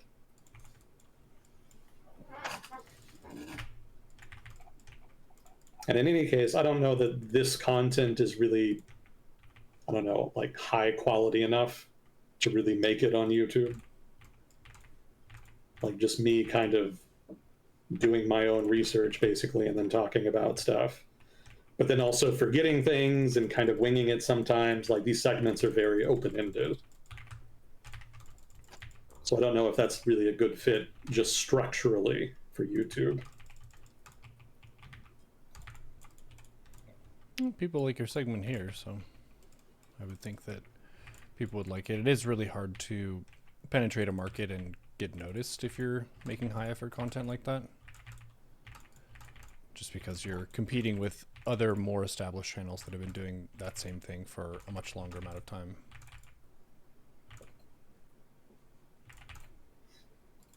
That's kind of how it feels from my vantage point, making gaming content, not even the history stuff.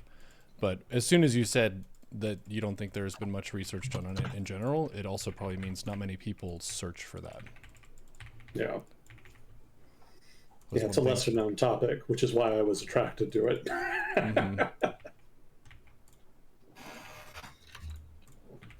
Yeah, the next big project was going to be the Second Sino-Japanese War, basically China in World War II. Because there's very, very little content about that on the internet. Really, even in literature, at least in English. There's a lot in, obviously, Mandarin, but English literature on the war, very sparse. You really don't have to read that much to learn all you can in the English sources. Mm-hmm. So I was drawing that up. Still technically working on it, just along with everything else. Mm.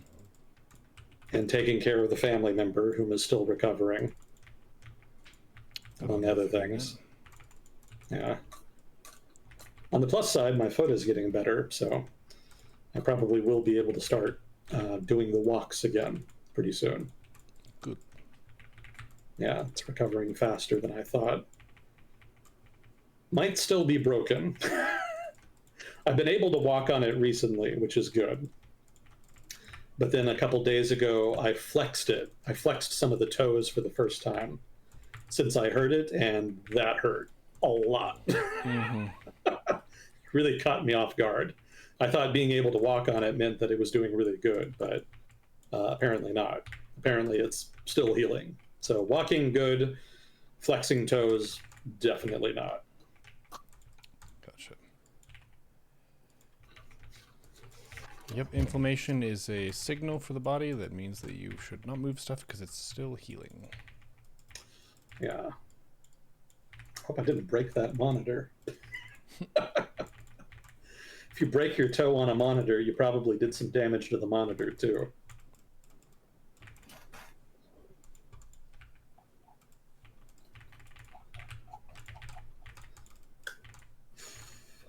What else did we have here? Has anything from the Philippines reached you in the past week? Not specifically, no. Why? There's definitely been some drama there in the past couple days. I think we've talked before about, well, do you remember Duterte, the president of the Philippines for a long time? Yep. He was the guy that wanted to kill all of the drug users and whatnot, and there was a bunch of alleged human rights abuses. It was a whole thing, right? So he leaves power because the Filipino constitution mandates one-term limit, right, for presidents. So he leaves, and then the new president comes in, the son of the previous dictator, Marcos Jr. Now, Marcos Jr. partly wins because he gets the support of the Duterte family, which after Duterte became president, became one of the prominent leading political families in the Philippines. And so he formed an alliance with Duterte's daughter, Sara Duterte, I think it was her name. Duterte. So she, as part of this alliance, became vice president. And she's been in that role since Marcos came to power. However, in the past, I want to say 2 years, there's been a complete breakdown in trust between the Marcos family and the Duterte family. So the alliance is effectively broken now. Now, this has resulted in some fireworks. I think a year or two ago, there was a move to impeach Sara Duterte from the vice presidency. And that resulted in Sara Duterte making some statements to the effect of, if anything happens to me, then the president will be killed. Whoa. Yeah, it was quite dramatic. And ultimately, the impeachment move failed. But the fact that he unsuccessfully tried to remove her didn't stop him from trying again. And that's what's been happening in the past month. Marcos and his allies in the Filipino Congress have been moving to impeach her again. And this time there's even more fireworks. So this time the issue is a senator named Ronald De La Rosa. And he's a Duterte ally. In fact, one of the leading ones. And some of the important context here is that Duterte's allies actually control the Senate of the Philippines. They have a clear majority there, in opposition to the president, again, Marcos Jr., who leads the Marcos family faction, so to speak. So the Senate and the presidency are very much at odds. There's been a push from Marcos allies in the Senate and in the lower house of the legislature to impeach Sara. Duterte's allies, obviously, in the Senate don't want to do that. And so what's happened recently, we don't have proof that this is what happened, but the implication is that the Marcos administration is trying to do to Senator Donald De La Rosa what he did to Duterte himself. For those of you who don't remember, after the breakdown in relations between the families, the Marcos administration actually arrested Duterte and then, extradited him to Europe into the custody of the International Criminal Court so that he could be tried for crimes against humanity that were committed during his presidency. And as we talked about when it happened, like that was fairly unprecedented. Like countries pretty much never give up leading politicians to the ICC unless they're just under an immense amount of pressure. Otherwise, very rare. And so that was a power move on the part of the Marcos administration. They had a powerful political rival that they were fighting with, and they hit the nuclear button pretty much. They literally just arrested him and exiled him into foreign Europe jail, where presumably he's going to stay until his trial concludes, which in the ICC's case could take many, many years. So that was quite the move on the part of the Marcos family there. And the Duterte faction has been very, very butthurt about it ever since.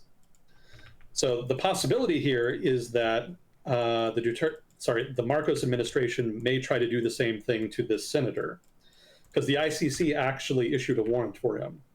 They say that he was culpable in the killing of dozens of people while he was chief of police during Duterte's administration. That's the allegation. Now, the Marcos government hasn't acted on that warrant, but they might be trying to move on it now. There's no confirmation on that, but the reason we suspect it is because the senator himself has argued this.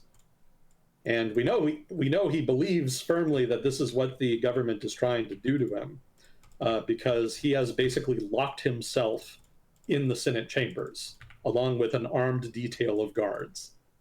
And so the result is an active standoff between this senator and potentially other senators that are in there with him and the Marcos administration, which has tasked police with, what was the euphemism here? Securing them, I believe is what it was. This is ongoing right now? Yeah, this is ongoing. Whoa.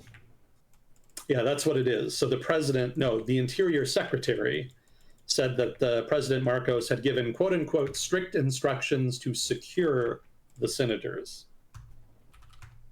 So lots of euphemisms there. It could be that they're just upset that he's being theatrical and has locked himself in the Senate chambers and gotten into an armed standoff. There's already been reports of gunshots, but neither faction here has announced who fired first or what the circumstances were.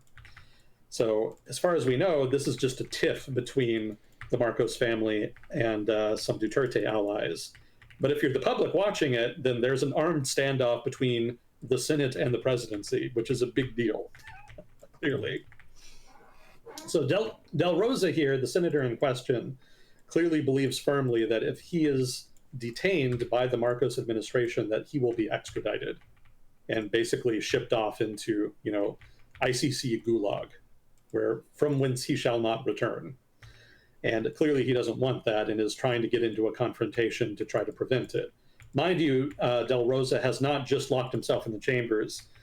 He also said that his arrest was imminent, and he has urged Filipino citizens to help prevent it. So he is basically calling on his voters to mobilize and resist the government, to actively stop the government from arresting him and extraditing him. So I haven't heard any updates on this since I read about it, so I assume it's still ongoing. Anybody who has updates, please do let me know. But this is just the latest flare-up in the Duterte-Marcos rivalry. Pretty spicy. Yeah, it's gotten pretty dramatic.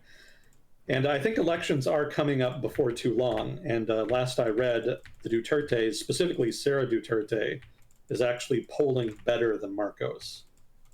So Marcos actually does have an imperative here to try to do as much damage to the Dutertes as possible before that election. So this could actually escalate pretty considerably over the course of the next year or so.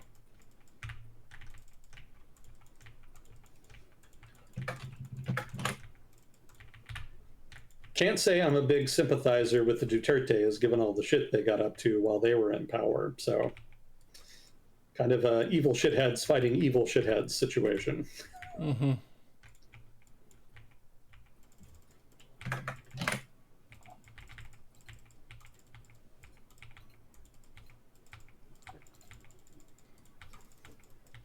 Well, fun fact, there's another Ebola outbreak in the Congo. I was just about to mention that, actually. I was reading about that today. The headlines. Yeah, it's the same strain that broke out in 2007 and 2012. And that strain has a 30% mortality rate, which is bad, but it's high. not as bad as like the 90% that I think Marburg virus had back in the day. Mm-hmm. Some of the earlier iterations of Ebola were like extremely lethal. This strain, I think it's called the Bundibugyo strain, much less lethal. But the Congo has announced an emergency, and the usual international apparatus of emergency health response has mobilized. So they're going to try to contain it. It's going to be hard because the outbreak is in, I think, eastern Congo, or more specifically, northeastern Congo, which is a very remote part of the country. I think I did read, I can't remember which international organization it was, but they were basically arguing that they would be able to contain it and that this is not like a pandemic situation. Mm-hmm. Yeah, from what we talked about when Will Blur came on, who's one of our community members, he's an immunologist. We talked about COVID when it was first coming out, and we talked about how the more contagious a disease is, typically the less lethal it is, and vice versa. The more lethal is less contagious because if you're killing your host, you're not spreading. So it's to the advantage of the virus or whatever it is to not be too lethal. So Ebola is kind of an outlier there, and it's pretty crazy lethal compared to most things, which is pretty scary, but that also means that it doesn't spread fast like COVID did.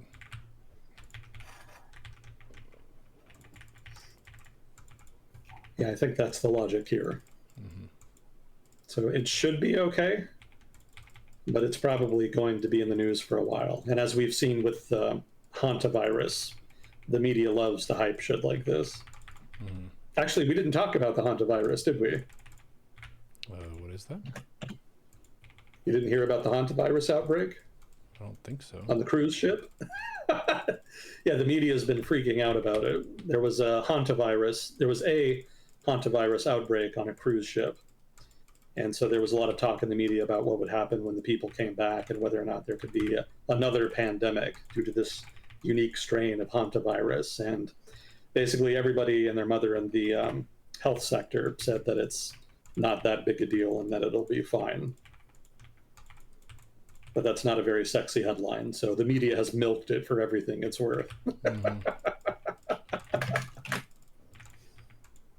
So if they want more health drama, they can shift gears and start focusing on the Ebola outbreak. Hantavirus is old news. Ebola is the new hotness. Mm.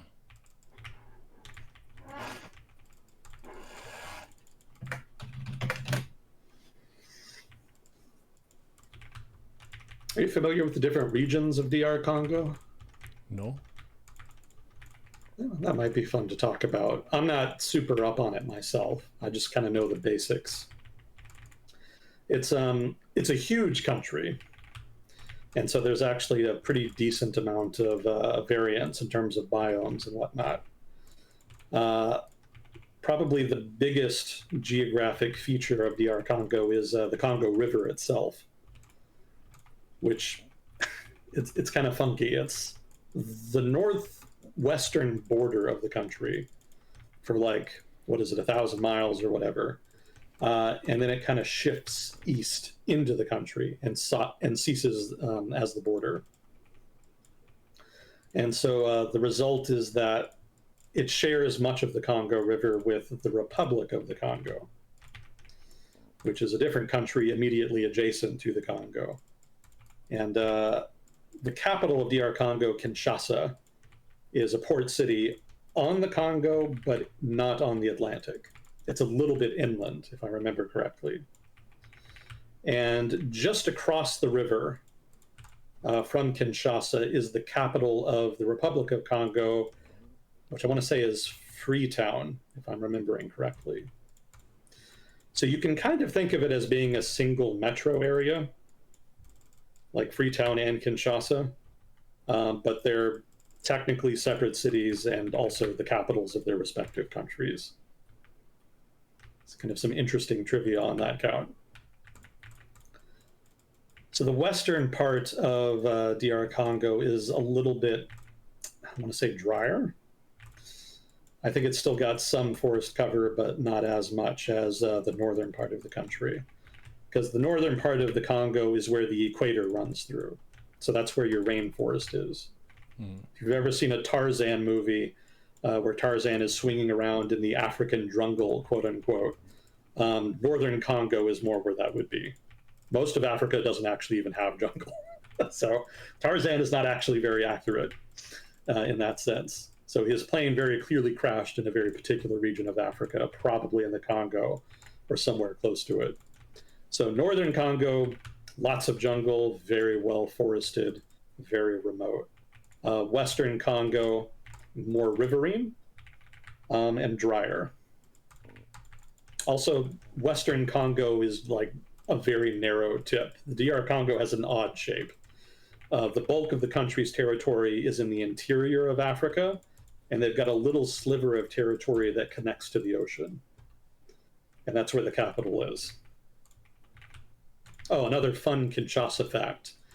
Kinshasa is the third largest French-speaking city on the planet. I think Paris obviously is first, and I think Montreal after that. Let me fact check that. I don't want to lie to you.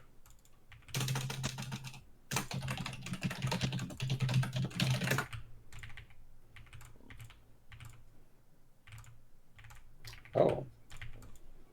Oh, it's the largest now. Okay. Never mind. According to Wikipedia, Kinshasa is the largest Francophone city on the planet. Wow, even bigger than Paris now. Damn.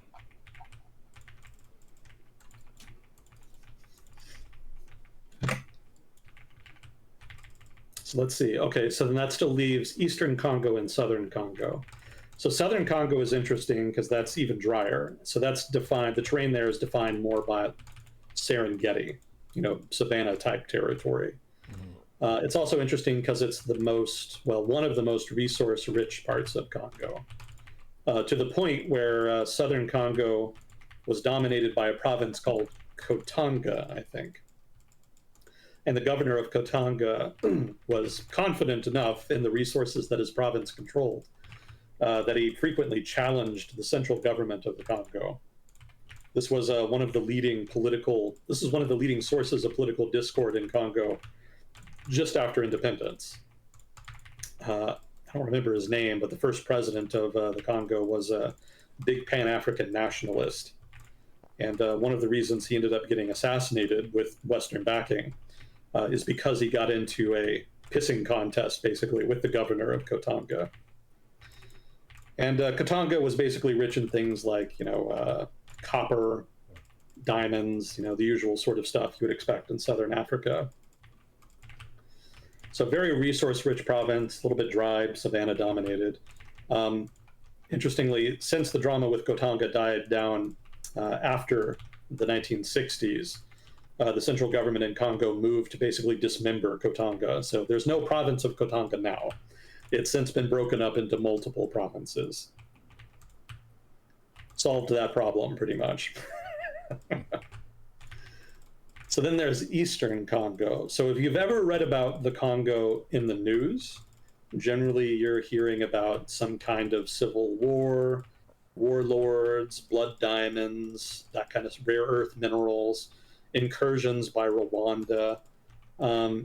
If you only do a cursory review of articles like that, you kind of get the impression that all of Congo is like that, and that's not accurate. It's actually just Eastern Congo that's like that. The rest of Congo is actually relatively chill. That's kind of a low bar because things are really bad in Eastern Congo by a lot of metrics, but it is technically isolated almost entirely there. So this is sort of the Great Lakes area. There's a number of big lakes there along a fault line. I think Lake Kivu is the biggest one. And it's adjacent, well, not adjacent, but it's close to the Great Lakes, like Lake Malawi, Lake Victoria in East Africa. So you can kind of consider it part of the broader Great Lakes region in Eastern Africa. And it's pretty well forested. It's wet. It's not rainforest like northern Congo, but it's still relatively dense in terms of forestation. And it's also relatively densely populated, which you might find surprising. Most of the population density is more along the Congo River. But then there's another pole, so to speak, of population density in the eastern part of the country. And that's because the land there is more fertile. It's closer to large bodies of water where you can fish, that kind of thing. The whole Great Lakes region of Africa is pretty much the same.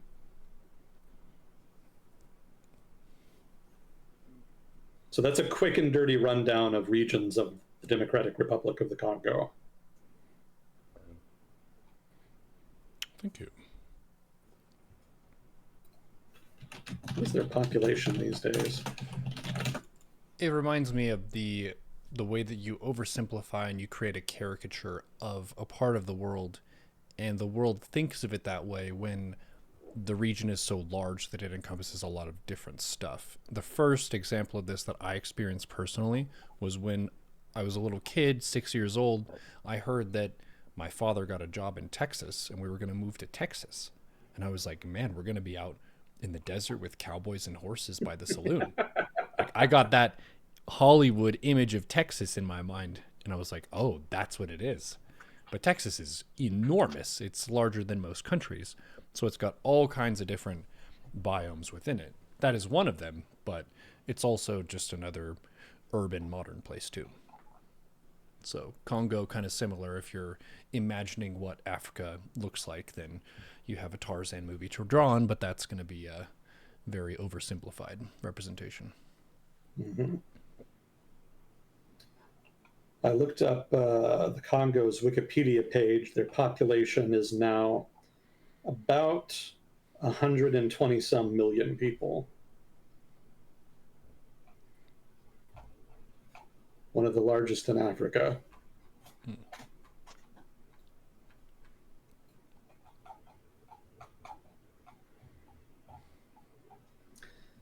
Do you remember who colonized DR Congo?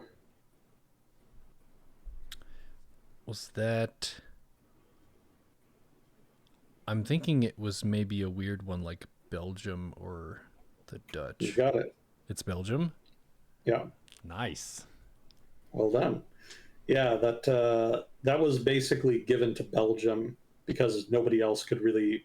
There were a number of European powers that were competing for Africa in the late 19th century. Belgium was not really one of them.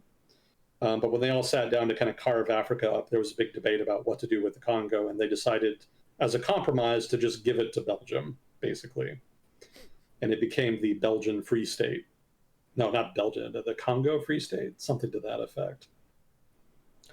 Lots of horrific human rights abuses in the Free State. You might have seen some people online whining about, what was his name? Leonard, I think it was. He's the king of Belgium at that time. Basically ran Congo as his personal fiefdom. It wasn't even technically part of Belgium. It literally just belonged to the king himself. Yeah, and a lot of bad shit happened there. Lots of slave trading, lots of exploitative practices. Like shit tons of people died. What was it, like 1 million people? Maybe more than that. What the fuck? Damn. Oh yeah, it got so bad that even people in Victorian Europe were upset at him. And they were all Like, doing abuses too, so yeah. So it was bad in Congo when even like all of the European empires at their height were kind of thinking you were going too far. So yeah, it was really bad in Congo. That was one of the most egregious examples of European imperialism. jeez. Small country, large offender. Yeah. I would guess that because he's the king of Belgium, that he has less accountability around him. Like I would guess at that time, England had the House of Lords and House of Commons and some other democratic elements. Well, Belgium did too, right? It Oh, was a nominal democracy. But the issue is that the international agreement in which Congo was given, basically, to the King of Belgium did not involve the actual Belgian government. Again, it was literally like his personal property. mm. And even democracies like respect personal property, right? Like if it belongs to you, then they'll recognize that and respect it. Yeah, but if And you're destroying the reputation of Belgians around the world, I would think that you would want to do something about it. well, there were economic actors in Belgium that benefited from it.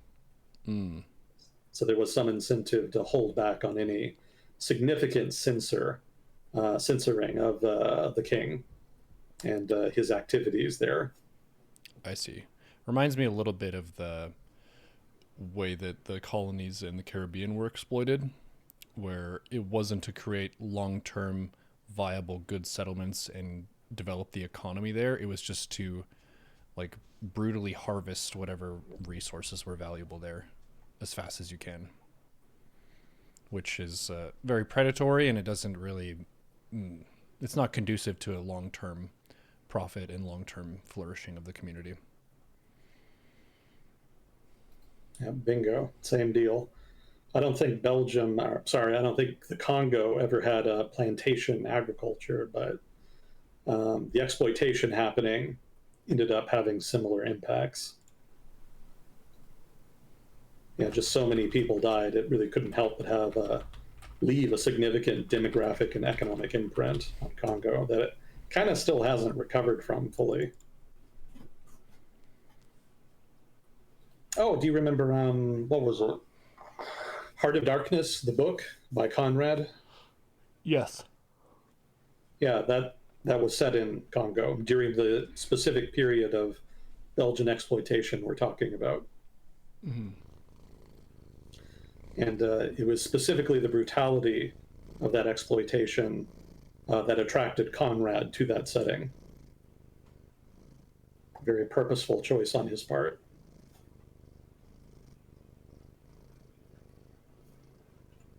I see.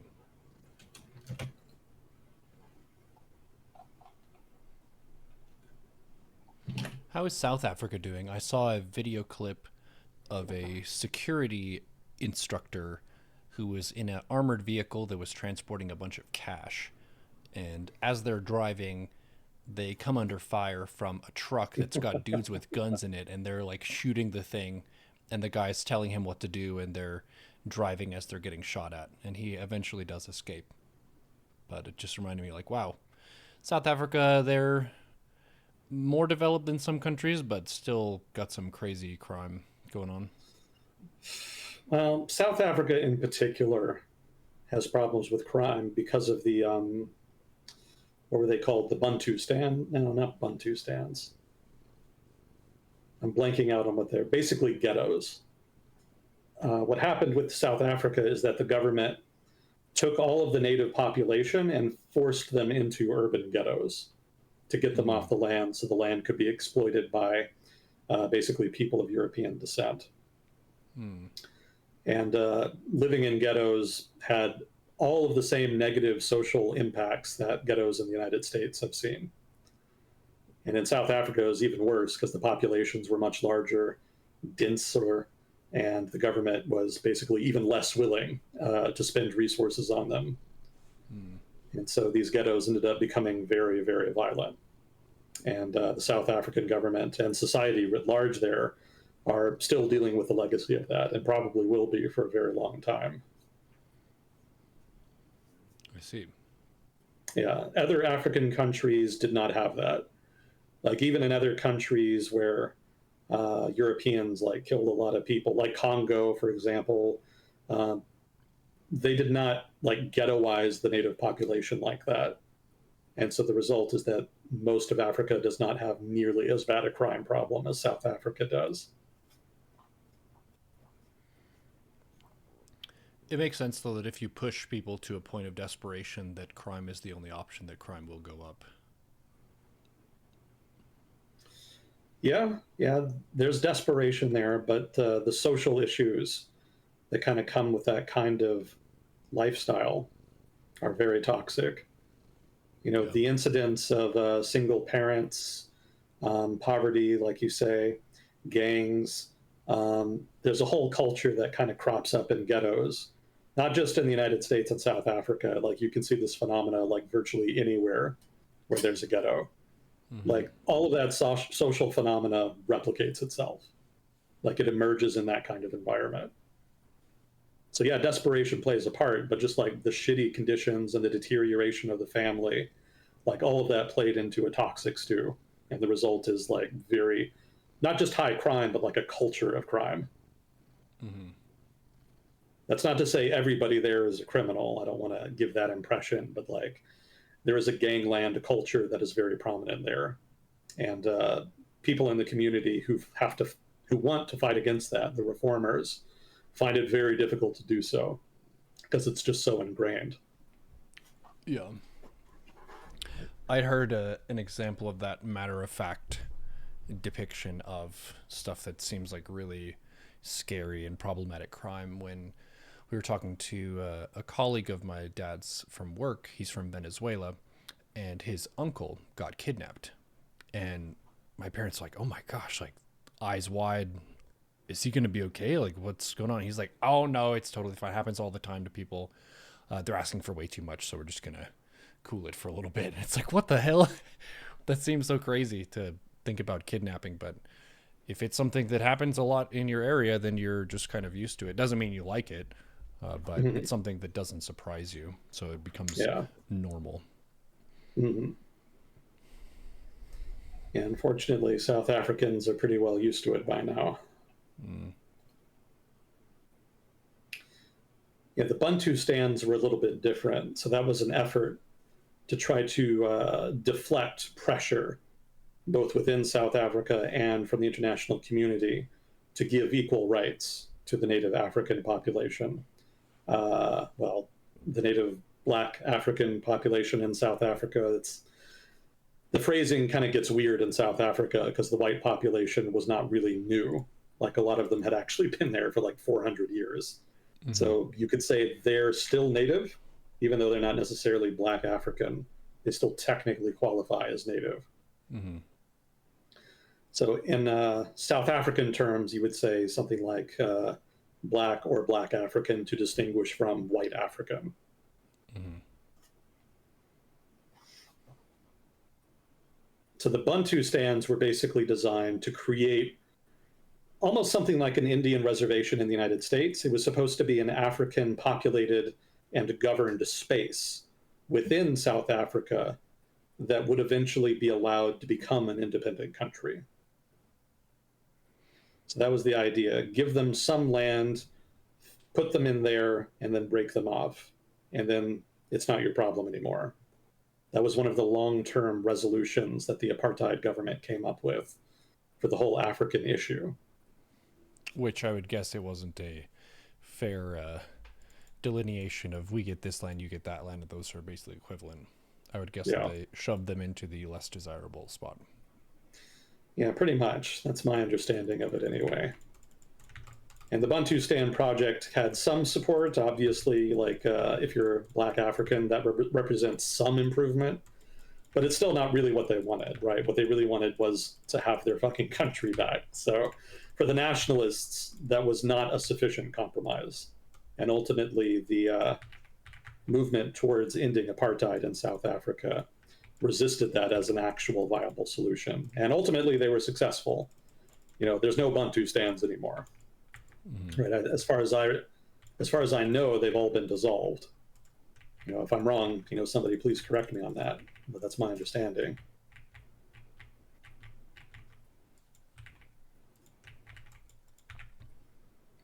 So yeah, you didn't really see this same kind of racialized oppression, at least not this degree of racialized oppression in other countries in Africa, or Mm-hmm. more accurately, sub-Saharan Africa.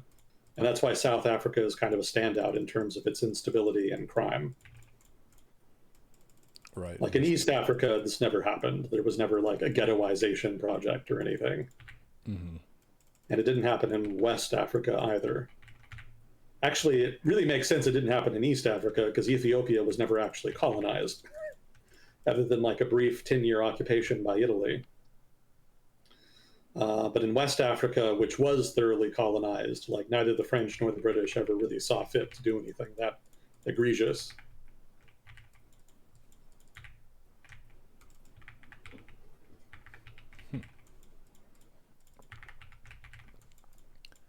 Bit of Yeah, I don't a, think I've heard. I was going to say a Sorry, bit of a region switch, but do you know anything about Kyrgyzstan? what is it? Is it Kyrg? Oh, Kyrgyzstan. Kyrgyzstan, yeah. Yeah, yeah. What? Any particular reason you asked, or just wanted to learn about it? Oh, I just saw the name of it come up in a post, and I didn't know anything about it. Oh, okay. Okay, so it's a Central Asian state. Of the five main Central Asian states, it is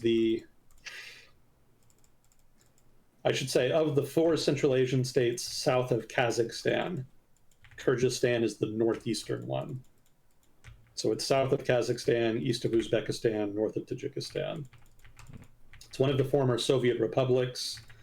It was part of the Russian Empire starting in, what was it, like the mid 1800s or so. And then it was around for the Soviet period, and then it gained independence in 1991. And let's see if I'm remembering correctly, the culture of Kyrgyzstan is largely Turkish speaking. They don't speak Turkish per se, but they speak a Turkish derived language, which I think is the dominant family tree in Central Asia. I think everybody, Kazakh, Kyrgyz, Uzbek, and Turkmen all speak Turkish languages. Tajikistan, I think, is the only exception. Theirs is actually part of the Persian family tree. Let's see, Kyrgyzstan is also a mountainous country, like extremely so. Like pretty much the entire country is just mountains and hills and shit. I think it's got a couple valleys, but they're pretty few and far between. In fact, there's actually a big mountain range that basically bisects the country east-west. And the only thing connecting the northern part of the country with the southern part is like, I think, one or two tunnels through the mountains. Yeah, I remember that was a problem because there was an ethnic group in the south that was unhappy with the government maybe like 10 years ago. And they started protesting, and the government actually found it fairly difficult to get personnel there to try to deal with it.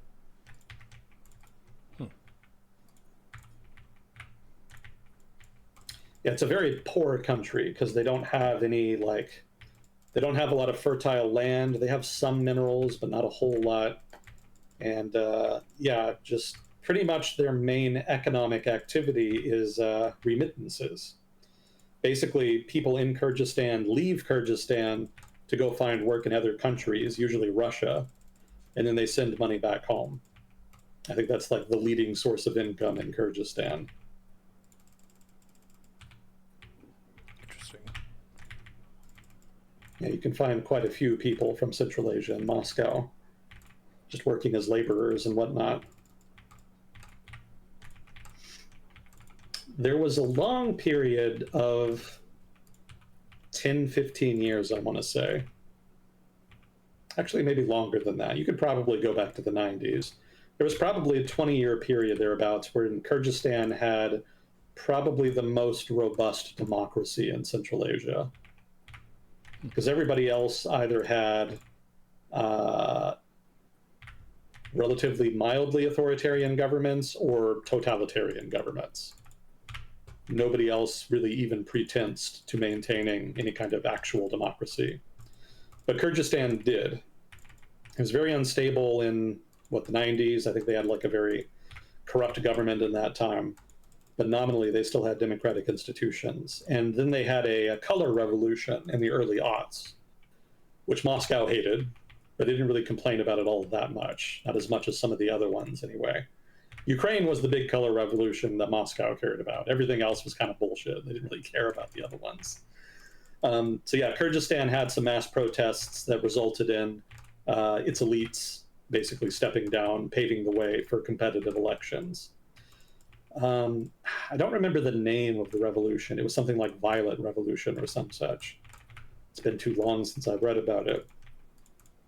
But for about 10 years after that, they had relatively stable democratic institutions. There was still a lot of corruption.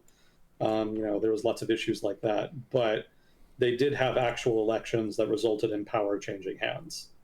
So they were kind of the standout in Central Asia on that count. That lasted up until another set of mass protests ousted an unpopular government that resulted in the current president taking power, a guy named Jasparov. And he was known for being kind of a right-wing nationalist. And he's taken the country in more of an illiberal democracy direction. So he's still not, excuse me, he's still not explicitly authoritarian, but he is relatively more authoritarian than the previous governments. He's kind of bent the rules in his favor, ignored norms, etc. Sort of the full Viktor Orban package, basically.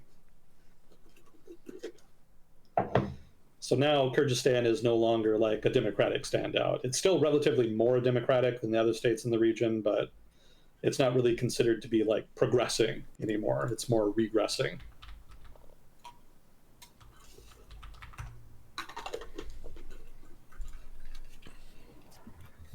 Yeah, they also had a big American air base there for a long time.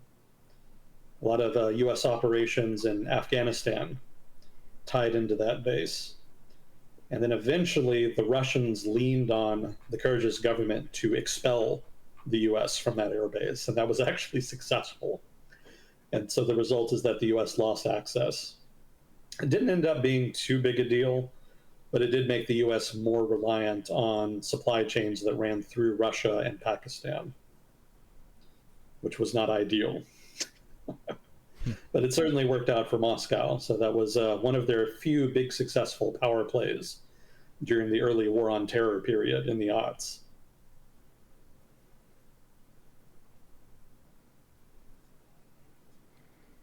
What is their economy based on?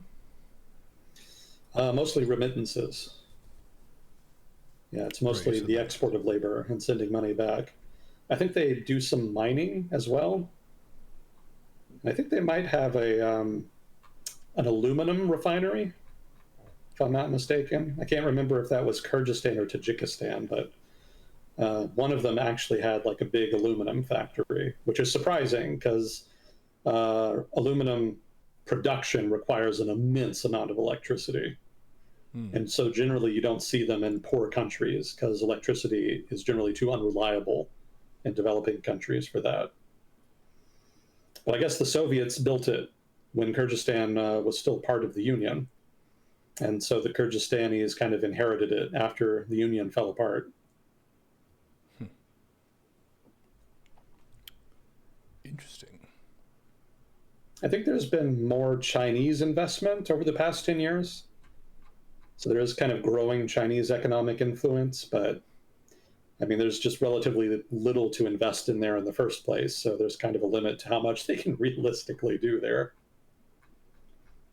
I don't think the Chinese are interested in allowing them to work in their territory. So I don't think there's going to be like a free movement of labor type agreement. There's not going to be like a Central Asian Schengen zone. I think the Chinese government is too concerned about potential radicalization, Islamism, etc. So that would be a big way that China could influence them economically, but because it's off the table, it'll probably never happen. Just too much risk there for Beijing's taste.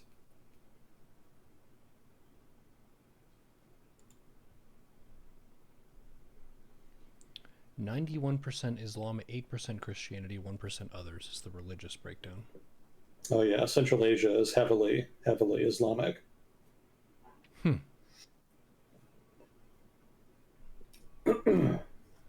Yeah, it was not a great fit for the Russian Empire in the 19th century, partly for that reason. I mean, and it was they even liked atheism at the time. Well, yeah, the Soviets did.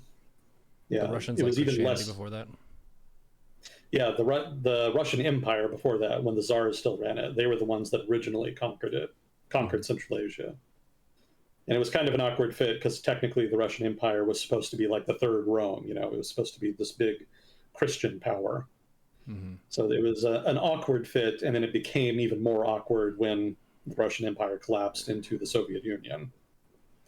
So that's when things got really weird, because obviously Central Asia was and is very pious.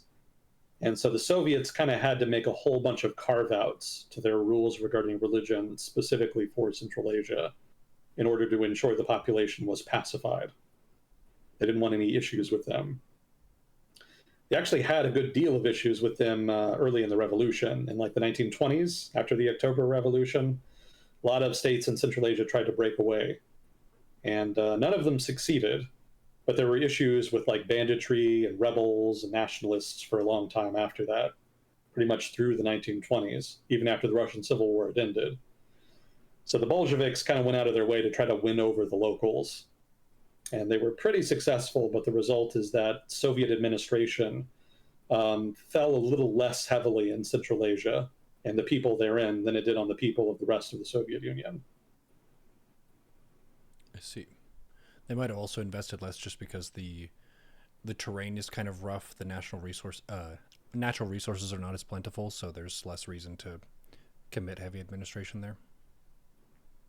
That's part of it, but just also you can only oppress people so much before they push back. And because of the cultural differences, the lack of urbanization, the lack of sort of secular politics in Central Asia, the Soviets found the region more resistant, relatively speaking, than other regions. Yeah. So keeping the peace and just inherently meant having to compromise. And the Bolsheviks were willing to do that. It's not to say that they were not oppressive. They still had gulags and arrested people for bullshit reasons. Central Asia got the authentic Soviet experience for sure. I'm just saying, relative to other regions, the Soviets were not as violent in Central Asia as the others because the region was just so different.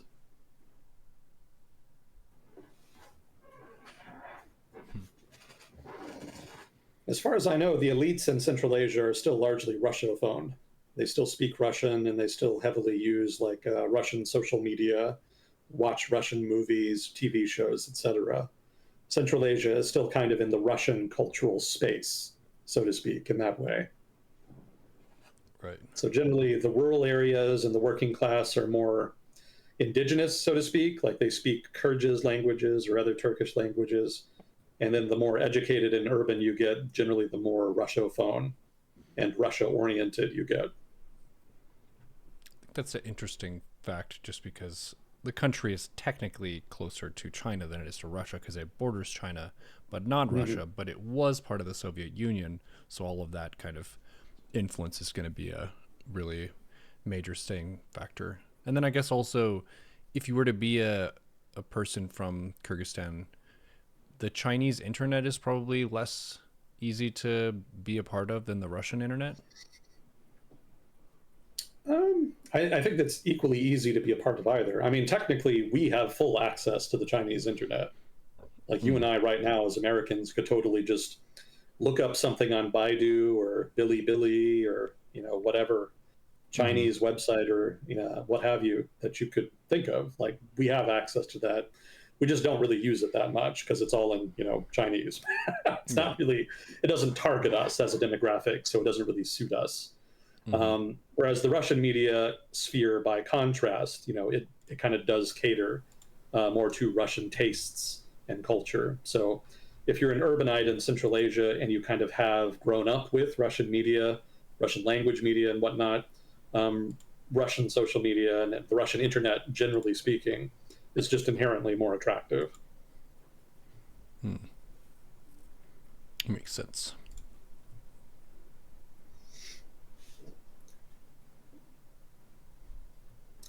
Yeah, institutions are very important to cultural outcomes.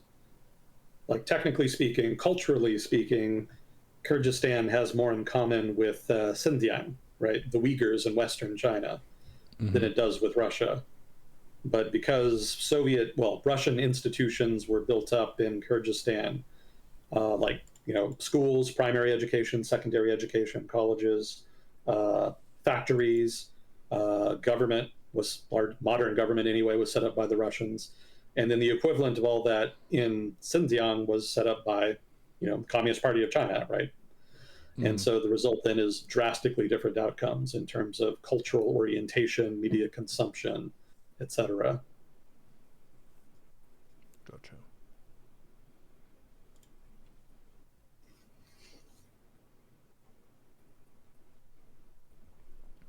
It would be interesting to do a longer talk just about China in general, because we talk about it as a singular entity a lot of the time, but the regions are pretty different from each other from what I've seen. Like they've got their own uh, like sub ethnicities and ethnicities. They've got their own cuisine. They've got their own like economic drivers and so on. But it's a very unique country in the global stage with how they conduct themselves and just how deep their history goes too. Mm-hmm. Yeah, yeah, a couple thousand years of accumulated lore will set you apart for sure. Mm-hmm. Random question from chat: how did the Russian Civil War start? It came out of the October Revolution. Uh, to kind of go back a little bit, during World War One, the broader public of Russia was very upset with the government on account of inflation and food shortages and severe losses on the front. So the depredations of wartime fell pretty hard on the common citizenry in Russia at that time. And so the result was a revolution, which was not the October Revolution, but rather was the February Revolution, which resulted in the overthrow of the Tsar and the implementation of a republic. I believe it was called the Kerensky Republic after the first president. So that was actually a democratic government that was not extremist. And it ran Russia for, what was it, like 8 months, something like that? It was more like 6 months, not even that much. The new government was popular in so much it was democratic. However, it squandered that popularity by promising to stay in the war with Germany, which the broader public did not give a singular flying fuck about. they they were ready for the war to end. They wanted the inflation to end. They just wanted to stop suffering, and ending the war would have been necessary to do that. And the Kerensky government didn't want to. They felt they had an obligation to help their allies. They thought it would be dishonorable to end the war and just leave their allies in the lurch. And that ended up being a fatal mistake because that opened the door to more extremist actors that were more willing to reach a compromise on that count. Not reach a compromise, to basically agree to end the war. And so that, of course, ended up being the Bolsheviks. So the Bolsheviks mobilized the public on their behalf, promising to end the war, among other things. And they got enough support doing that that they were able to overthrow the government. However, there was still an immense amount of pushback because the Bolsheviks were pretty much universally recognized as extremists. Like there was far left, there was radical far left, and then there was the Bolsheviks. Like they were the absolute most extreme you could get on Russia's political spectrum at that time, at least on the left. And so, even among people that didn't like the Kerensky government and wanted the war to end, even they were very dubious about a Bolshevik government. And so, what resulted then was a bifurcation in Russian society between the Reds, who were backing the Bolsheviks, and then the Whites, which was a motley coalition of basically everybody who did not want the Bolsheviks to seize control in Russia. The Whites were not any one single thing. They were not exclusively Democrats or monarchists or anything else. Again, it was just anti-communist, generally speaking.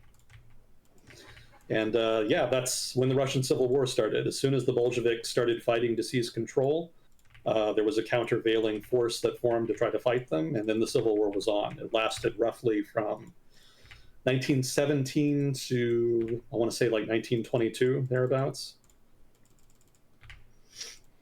It's kind of unclear since there was like still skirmishing going on after that, but most of the heavy fighting had ended by, I want to say, 1922.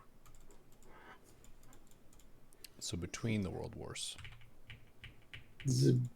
During and between, because World War One was still ongoing, and when the October Revolution happened, 19 was it was not actually in October.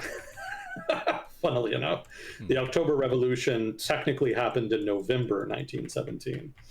But going by the old, what was it, the Gregorian calendar? It's the old calendar that the Russians used at the time. It technically was October, so they called it the October Revolution, but by a Western calendar, it happened in November. So World War I did not end nominally until 1918. It did not fully end until 1919 with the Treaty of Versailles, but the armistice wasn't until 18. So the revolution happened during World War I, and in turn the Civil War started during World War I, and then continued through its conclusion, and then lasted several years after, into 22. I see. But yeah, your point is fair, though. It technically was one of the defining events of the interwar period. The Russian Civil War definitely was a big event. It doesn't get studied a lot in the West, I feel. I read a book about it when I was in high school, and like pretty much nothing I read in that book or learned about the Russian Civil War from other sources ever pops up in other media. Like in military history communities, documentaries, like I very rarely see it mentioned. I think I've only seen like a couple YouTube videos about it, and they were all from Eastern European channels. Mm-hmm.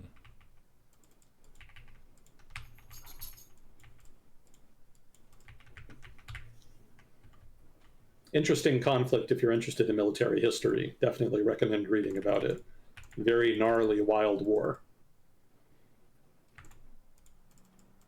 What happened much later than the American Civil War, but what were some of the differences? Differences between the American and Russian Civil Wars? Mm-hmm.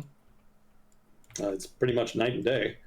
The American Civil War was not really a civil war so much as it was different countries fighting, right? A whole chunk of the US broke off, formed its own state, and then engaged in interstate conflict with another state. The Russian Civil War, by contrast, was way more messy. Like, that was a real civil war where you had whole chunks of society basically turning on itself. And correspondingly, there was an immense amount of violence. Like, communities would see people pick a side and then start killing people they thought might side with the other side. Siberia was pretty well wiped out. Like, a good chunk of the population there died as a result of depredations from either the communists or some of the more extremist elements on the white side. I don't remember his name. It was something like Baron Ergman or something. There was one white general operating in Siberia who was particularly known for brutality. Yeah, a lot of the communities in the Russian Far East did not make out well during the Civil War. It was really sad because a lot of them were actually pacifists. Basically, the Russians had wanted people to move to the Russian Far East, and so they attracted a bunch of like Mennonites and other sort of weird religious minorities that are generally known for being very peaceful. And yeah, like bandits of all stripes, you know, Bolsheviks, whites, or just criminals would move in, kill people, extort people, burn villages, rape women, sell women into slavery. Like, it was really bad. Damn. Yeah. And the fighting in the west of Russia was worse, maybe not necessarily quite as brutal in those senses, but it was way more intense because that was a population center, and so there was way more manpower available. And everybody and their mother had different ideas about what the future of Russia would be, and they all hated each other. Mm-hmm. I think the anarchists are the best example of that. The anarchists actually at one point seized control of Ukraine, or at least most of it, and didn't really want to pick a side. They didn't want to fight with either the Bolsheviks or the whites. They just wanted to be left alone to run basically anarchist communes. And that didn't sit well with anybody. Obviously, the Bolsheviks and the whites were not going to let that slide, and so eventually they were invaded by both, and the anarchists were expelled and subjugated.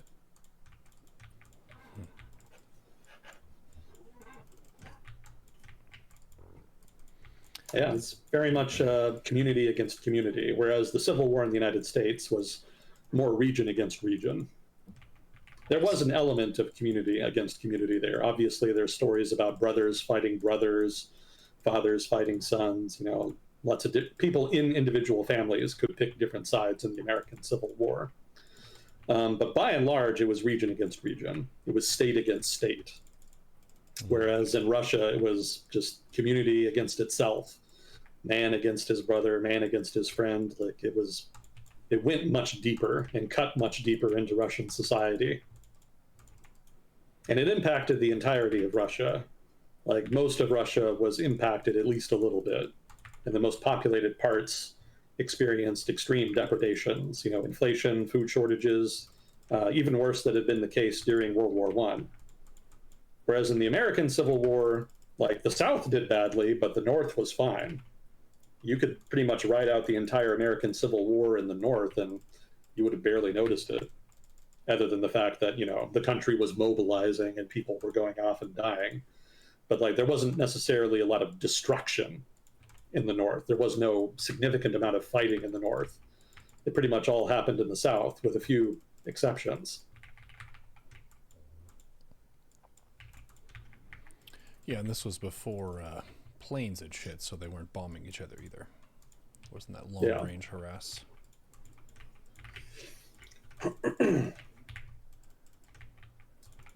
Yeah, so I think those are pretty much your key differences between the American and Russian civil wars. I see. Yeah, just very different genesis and then very different types of fighting, if that makes sense. Mm-hmm. It does.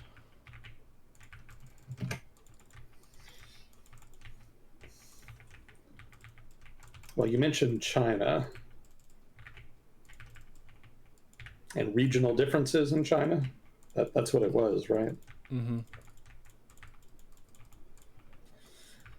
Yeah, that's an interesting question, because over the past 10 years in particular, I've kind of been intermittently digging into that. Because one of the things I was really curious about was differences between different regions of ethnic Han Chinese. Because what'll happen if you look up regional differences in China is that they almost inevitably end up focusing on ethnic minorities. So like Uyghurs, Tibetans, the Zhuang in the south, the Thai in Yunnan. There's a whole bunch of ethnic minorities in China. And if you try to look up regional differences, generally the focus is on that. And that's fair. But the thing is that Han Chinese make up like 90% of China's population. Like the clear, vast majority of people are Han. And they're all over the country. So if you really want to understand regional differences in China, you kind of have to focus more on the regional differences between the Han people than on differences between the Han people and like different ethnic minorities. The trouble there is that there's not nearly as much literature on regional differences between the ethnic Han than there is on the ethnic minorities, so it's kind of difficult. But I had made the effort to kind of compile a list. I don't know where it is off the top of my head. It's buried in my notes somewhere. But you can do it. But it feels weird, because when you're comparing different groups of ethnic Han Chinese, the things that distinguish them are not really the kind of things that represent regional differences in places like Europe or the United States. They kind of have their own thing going on, right? So the differences are sort of China specific. I guess an equivalent would be something like trying to understand regional differences in the United States and then looking at things like professional sports. Like if you ask Americans, I think professional sports teams are a big part of regional identities, because sports are just so popular here and teams are so popular. So you can't really understand regional differences and regional identities without focusing at least a little bit on professional sports. But other countries don't really have professional sports in the same way that the United States has them, right? In other countries, it's almost more of a public service, whereas in the United States, it's very much private sector, right? And there's a lot more money in American pro sports than there is in most of the rest of the world, with a couple exceptions. Obviously there's like your Manchester United or whatever, and some teams like that. But in general, there's just way, way more money across the board in US pro sports than in the rest of the world. To the point where like pretty much any given region of the United States has at least a couple major professional sports teams that help distinguish them, just in terms of identity. And that's kind of a uniquely American thing in that regard. Um, to a degree. I don't want to oversell it, but to a degree. In China, there's something similar where some of the regional distinctions are very specific to Chinese history and culture. So, for example, are you familiar with embroidery? Mm-hmm. Yeah. So, embroidery is kind of a niche thing, right? It's kind of a hobby. But historically speaking, textiles have been a major industry economically. And embroidery was one of the big manifestations of that. That was basically like the artistic craftsman manifestation of the textiles industry. And embroidery has been around in China from the very start of its culture. So there's deep, deep roots. And as a result, pretty much every region in China, sometimes down to villages and cities, has a distinct style of embroidery that is associated with it.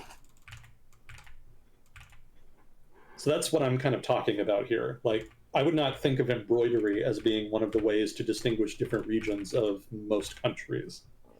But in China, it is. It's just one, it's not even really a major one. But what you'll find is that if you explore regional differences, you'll find stuff like that. Like another one would be tea. Like in America, how many different types of tea are there? It's like probably not that many. And most people probably just drink corporate stuff like Lipton's or whatever. Mm-hmm. But in China, tea cultivation has been around for so long, and there's been so much experimentation, and there's so many different biomes and different types of soil that every region of China kind of has its own distinct brand that it is associated with. And those brands aren't even the only teas that are grown in those places. So there's just a whole shit ton of different types of tea in China. And regional variations is just one manifestation of that. But that's another kind of China-specific thing. Like, I don't think there's a lot of countries where you can kind of pick out one region from another just based off of tea brand. So these are all examples of material culture. I was kind of more interested when I started this project in sort of more intangible things like personality, reputation. What are things that given people from given regions are kind of more known for as individuals, stuff like that. And that I found really difficult because there's even less information on that than there is on the material culture and differences there. And I don't really have a lot of good answers on the sort of intangible culture side of things. There were a couple.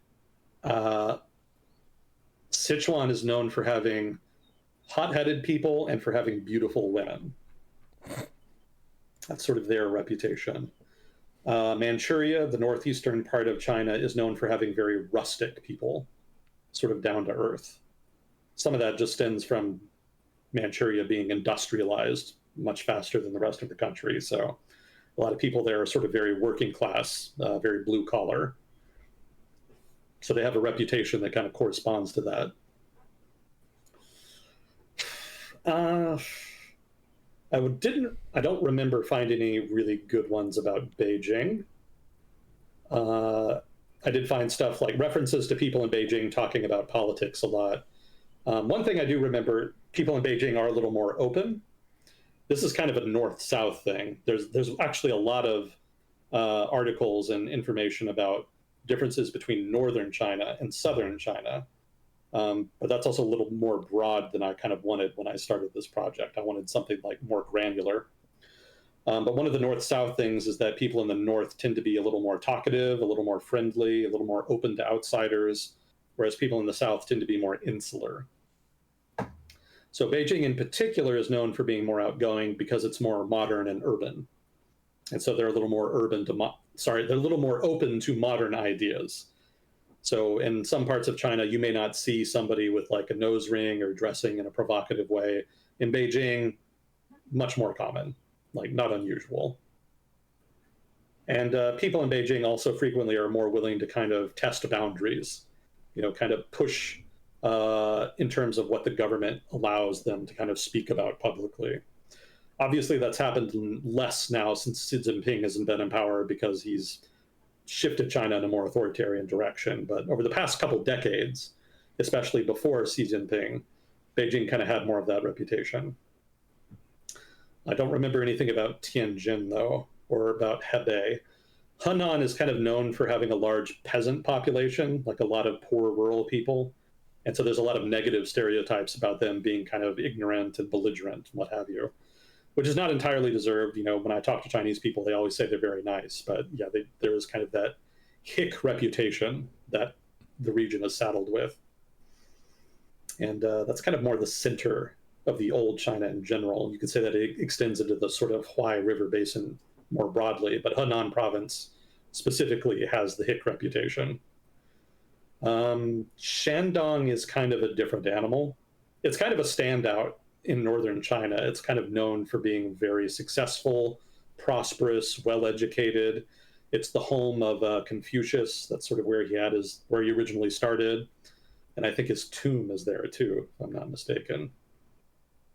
So you know the rest of northern China, especially in the western interior, is known for being poorer, less educated. The area around Beijing is known for being wealthier, certainly being more politically connected.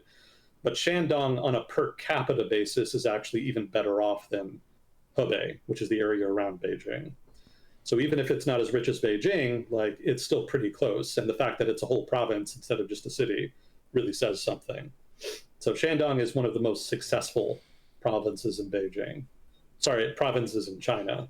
And the people there kind of have a reputation for being scholarly, hardworking, you know, it's being smart, educated, what have you. But I haven't really picked up on like personality traits beyond that.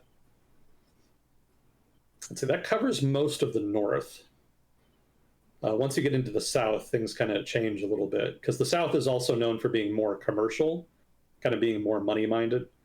So the lower Yangtze in particular is like a major economic engine for China, historically speaking, kind of going back to roughly, let's say, 1000 AD, thereabouts. From then on, like the lower Yangtze was probably the single most important economic engine for the entire Chinese empire. And it kind of remains so today.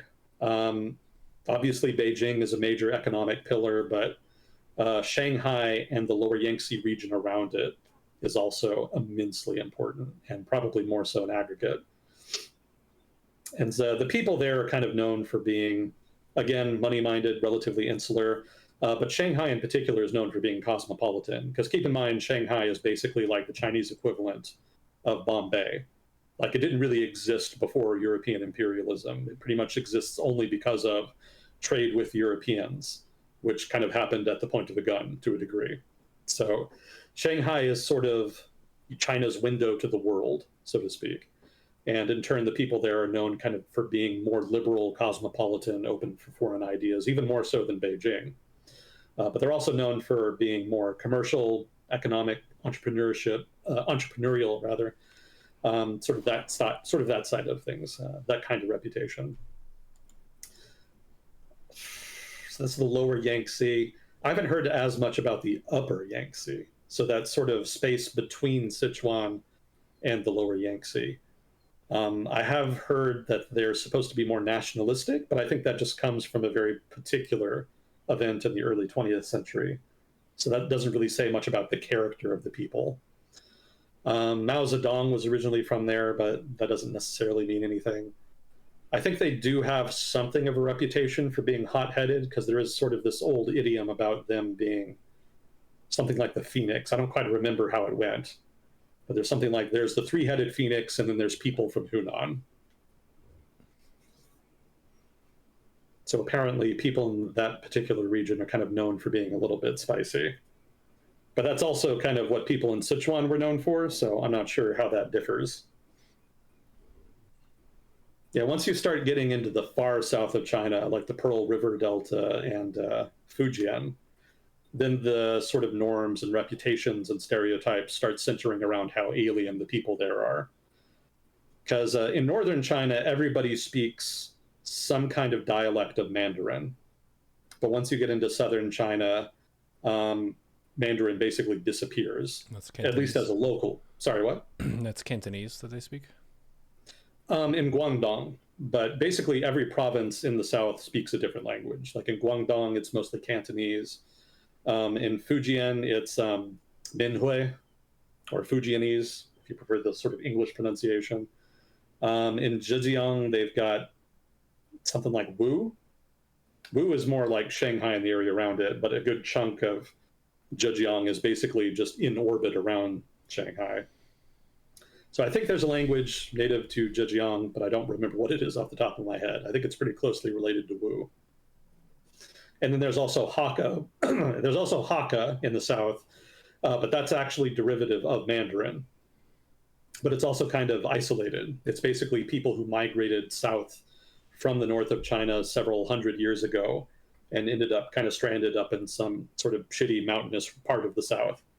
And they don't entirely get along with the other people in the region historically. They ended up kind of fighting for land a lot with some of the locals. And so the Hakka are kind of a distinct group in the south that stands out. So the Hakka, the Cantonese, the Wu, the Fujianese, and I think there's a couple others too, but I think those are the main ones. So those are all different languages, and there's a dialect continuum even with those languages. Like even within Guangdong, there will be dialects of Cantonese that are not mutually intelligible. And sometimes even just going from village to village, like they just become mutually intelligible. And that's only a distance of like maybe 10, 20 miles. So a lot of communities in the South have ended up isolated over time and have developed kind of unique languages. I would point out here, just to be clear, like everybody in China speaks Putonghua, which is like the main standard Mandarin, which everybody is taught in school. So, you know, the languages I'm talking about are like home languages. These are the languages you would speak to your family with, or maybe to really close friends. But if you're speaking to somebody in like a business environment, or especially if you're going to school, something like that, then you would be speaking Putonghua. You would be speaking the standard Mandarin. But yeah, I mean, as far as the far south, besides the languages, you know, being so different from the rest of China, their diets are also very different. You know, Cantonese people in particular kind of have a reputation for eating anything and everything. That's still not really, that still doesn't really say anything about the character of the South, and I've kind of struggled to find anything in that vein beyond just the stereotype of them being insular and commercial minded. So if anybody has any tips on that count, let me know. I'm curious. Their food is spicier in the South, right? Um, they're not really known for being spicy in the South, actually. They're known for being more adventurous. They'll eat more, a broader range of stuff in the South. Mm. I think the old joke was that an alien comes to China and, God, what was it? The Northerner tries to talk politics with it. The Sichuanese gets into an argument with it, and then the Southerner tries to eat it. I see. Adventurous diet. Yeah, yeah. So I think Sichuan is known for having the spiciest food. And then Hunan is also known for spicy food, but it's kind of a different type. I think it's something like dry and sour spicy food, some weird combination like that. Mm. But the South is known for having like exotic food more so than just like spicy food per se. Yeah, there's that one kind of Chinese spice that has the tingly feeling to it. It's not capsaicin, it's something else. Yeah. Oh fuck. Yeah, I know exactly what you mean. But Szechuan peppers, thank you, Sea Whiskey. Sichuan peppers, yeah. I'm trying to remember the Mandarin for that. Oh, it's not coming. That's going to bug the hell out of me. I went out of my way to learn it because I wanted to try it here in the US. I actually really liked it. We don't really have an equivalent to it over here. Yeah, it's a kind of numbing spice. It doesn't have like a really aggressive, angry, fuck you type spicy flavor that like barbecue sauce or something like that has in the US. Mm-hmm. It's, yeah, like I said, it's just more numbing and it has a distinct flavor to it. It's really kind of an interesting experience if you haven't had it before.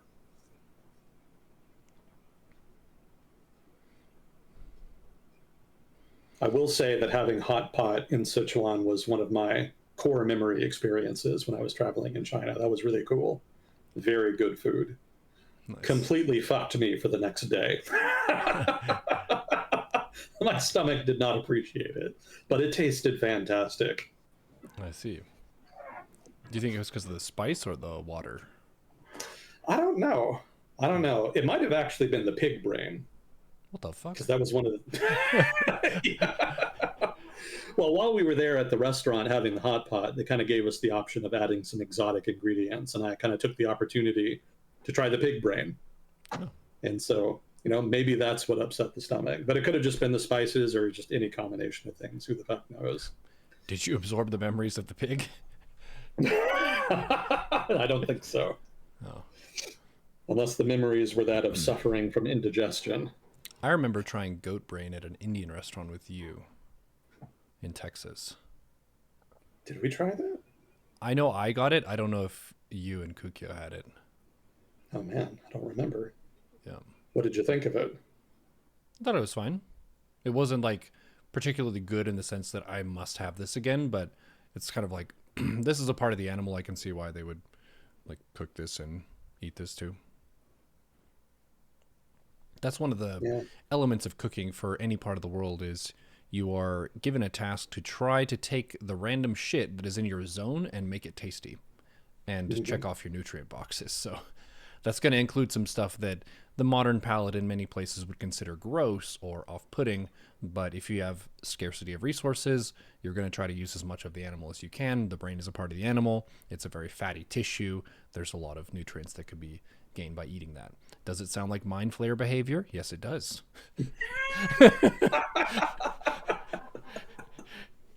I guess I'm a pig mind flayer now. Yeah, I'm inclined to agree with your assessment. It wasn't goat brain, but the pig brain, yeah, it tasted kind of bland. It wasn't really something I would seek out again. Mm-hmm. Very chewy, fatty, just not really a great taste. Mm. Yeah, just something I would try once, basically. Mm-hmm. Yeah, but then sometimes a country does something so well that it takes the world by storm, and it's clearly the best in class. Japan, good job on sushi. Thank you so much for bringing that to the world. My favorite food. Yeah, Japan with sushi. Korean barbecue has done very well over the past couple decades. True.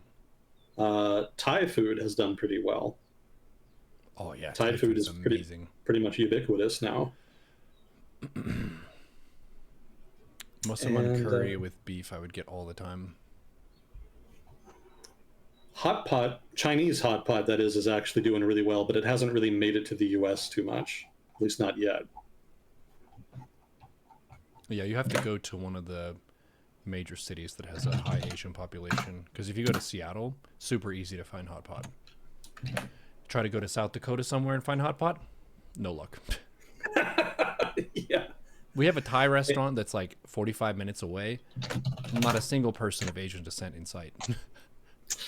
Oof. So the food is basically, it's catering to Americans of the region. So it's not going to be authentic Thai food that you would get either in the cities or in rural areas. It's like the stuff that American customers would recognize.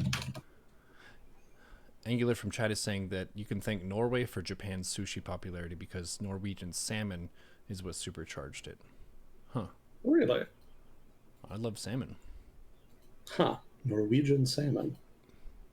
I'll have to look that up. That sounds like an interesting story. Pacific salmon is not safe to eat raw. Why not? Is it all the damn plastic?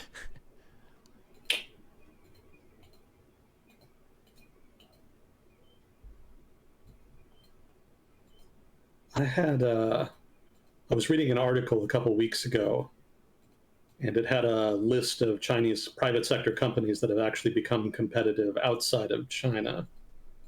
And one of them was a fast food place, a hot pot firm. And it's been expanding to much of Southeast Asia, among other places.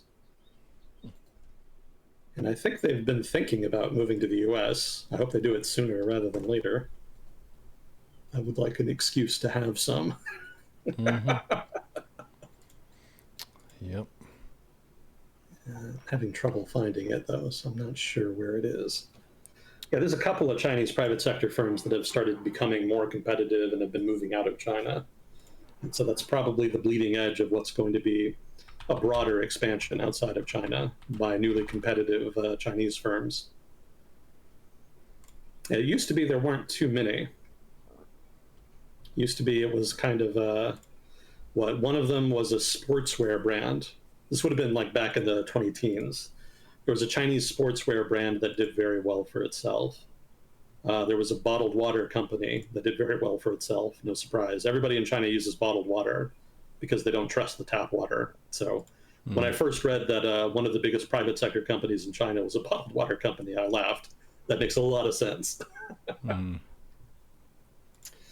God, what was the other? Oh, right. The other one was cosmetics. There was a big Chinese cosmetics firm that did really well in the 20 teens. So obviously, makeup is really popular with Chinese women in particular. So no shock there. So yeah, like those were some of the first internationally competitive Chinese firms. But since then, they've been branching out. There's a whole bunch more now, and there's probably going to be even more in the future. I wish I could find that list. No idea what the hell I did with it.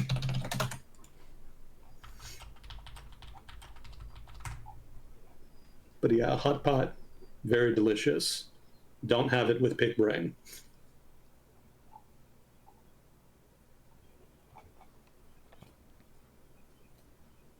Let's see. Was the restaurant Tai Tai? No, Tai Tai in Rapid City is pretty good. That's not too bad. I would say it's not like blowing my mind best Thai food I've had, but it's okay. Oh, here we go. Nice. Okay, I have a full list here from the article. So, food companies in China that have been expanding overseas. Chagi, I'm going to mispronounce these, I apologize. Chagi, which is a milk tea establishment. Molly Tea, which specializes in bubble tea. Monsieur, which is ice cream and bubble tea. Heidi Lao, hot pot. And Luckin Coffee, which is a competitor to Starbucks. There's a couple others here too. Light manufacturing includes Miniso. Miniso, I don't know how to pronounce. They specialize in toys. And then Anta, a footwear company. Mind you, these are not companies that just like manufacture parts, right? So this is not like Anta is not like a sweatshop where they just make shoes for Nike. This is a brand unto itself. They compete directly with Nike. Mm-hmm. And similar so with Miniso. Like they compete directly with other toy companies rather than just producing for Western toy companies. Oh, and also Labubu figurines. Of course. What's a Labubu? Oh, it's a collectible figurine that's gotten really popular in Asia and also, well, I guess, everywhere now. Honestly, I would not know a damn thing about them if not for my sister. She took an interest in them. She's apparently been trying to buy them. I see. I'm glad that I haven't gotten into any like physical collector hobby. I support people who do, but it's a big money saver to not have that. And also a space saver. I've moved a bunch of times, so I'm pretty attentive of the items that I acquire must then be transported at some point if I were to move. So I have some stuff, but I wouldn't say I collect anything of a particular type. Yeah, it's an expensive hobby. I mean, anything where you're collecting like figurines, that gets real expensive. Mm-hmm. I don't really know much about like Labubu or anime figures, but I am a little bit familiar with tabletop gaming. And the figurines in those get real expensive. Mm-hmm. Yeah, like Warhammer or Mech Warrior or something like, I guess Battletech technically is the tabletop version. But yeah, like buying a bunch of models for that shit, like it adds up quick. Someone was saying the Warhammer 40K industry is larger than the British fishing sector. It's a huge international pastime for a lot of people, and it's rather expensive to get a set of stuff. So it kind of makes sense that if you're buying the official Warhammer stuff, then yeah, they're going to be getting a lot of money. To be fair, that's a low bar. The British fishing industry has seen better days. I see. Yeah, I don't think the British fishing industry is one of the world's leading fishing industries anymore. Hmm. But the point is well taken. Yeah, it is the figurine, the Warhammer market is very large. Sometimes if I'm bored, I'll just read Warhammer lore, or if I'm hanging around people who are talking about it and so on. It's got a lot of stuff that you can read that's pretty interesting and deep and well written. So I think on the way back from visiting my friend in Seattle, I was reading about the Emperor of Mankind and what his background is, the stuff that he did making the Space Marines, going and meeting all of them and deciding who's going to be his chosen ones or whatever. Very, very interesting kind of stuff. Good writing, good imagination. You'll never run out of stuff to read, it seems like, because people are like writing so much about it. Yeah, Warhammer really kind of took off at some point over the past 20 years and got more mainstream than it was when I was younger. Mm-hmm. I didn't realize how big the fandom had gotten. I think it falls in the category of normalizing some niche hobbies that have been around for a long time, but used to be considered like super dorky and uncouth. Because when Hmm. I was in high school, Dungeons and Dragons was seen of like the dumbest nerdy shit that you could possibly do, and it was just cringe. But then after seeing stuff like the big show on Twitch where they're doing D&D, it made it look cool. And then now it's cool to be involved in D&D. Warhammer, they have really cool like videos and shorts and stuff that are really well done and immersive and so on. So Warhammer 40K is now cool when playing with figurines and stuff at a time was not. Hmm. Yeah, the culture has shifted. Being a I think nerd is Warhammer has been awesome. helped by some pretty good games too. They've Oh yeah. been managing the IP pretty well in that regard. The Total War Warhammer games have been pretty popular. Mm-hmm. I think they've had some first person shooter games that were supposed to be pretty good too. Space Marine 2 is good. I've played that one quite a bit with my brother. It's fun. It's like individual missions. I don't know if you ever played Vermintide, but I have. yeah, they send you on a mission. It's waves of enemies. You've got to go to an objective, and your character, whichever one you pick, ends up gaining experience, and you can upgrade their stuff over time. Pretty fun Gotcha. game. I enjoyed it. And I've heard very good things about Rogue Trader more recently. Mm. I've not tried that, but yeah. Yeah. So they've been doing different genres, and apparently they've been nailing it pretty much every time. So that's definitely going to help build a fan base.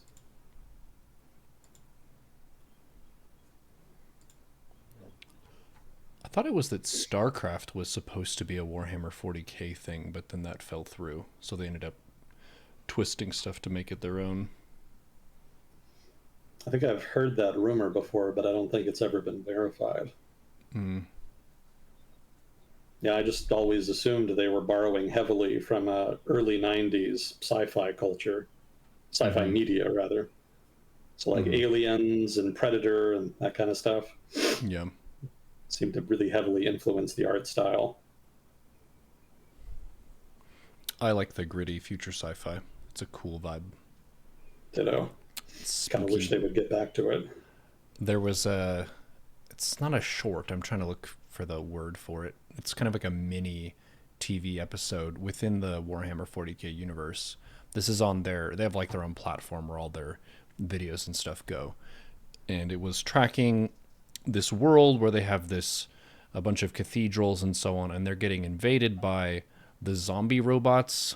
You Warhammer people, you can tell me which ones those are. But they're zombie robots that are always innovating, more powerful zombie robots.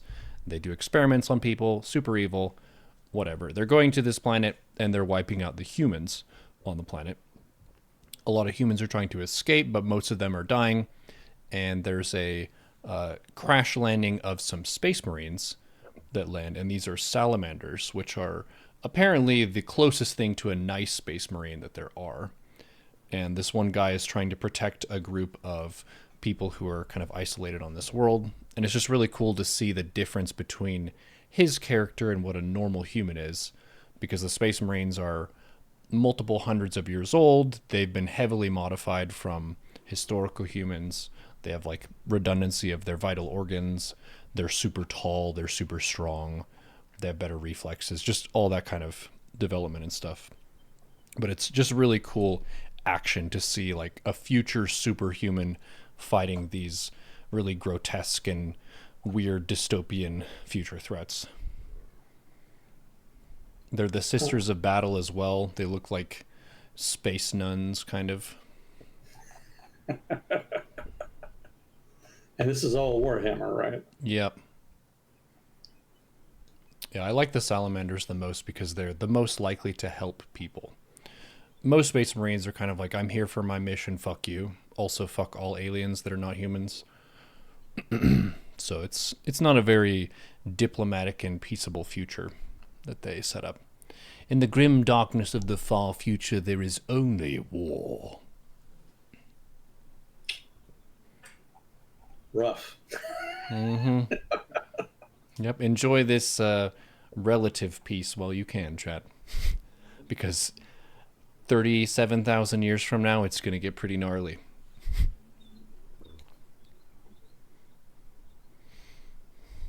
Well, cool. We went overtime today having fun talking about stuff. I didn't want to interrupt your line. We were having a good discussion about China, and then we get to talk about silly fun things like Warhammer, so...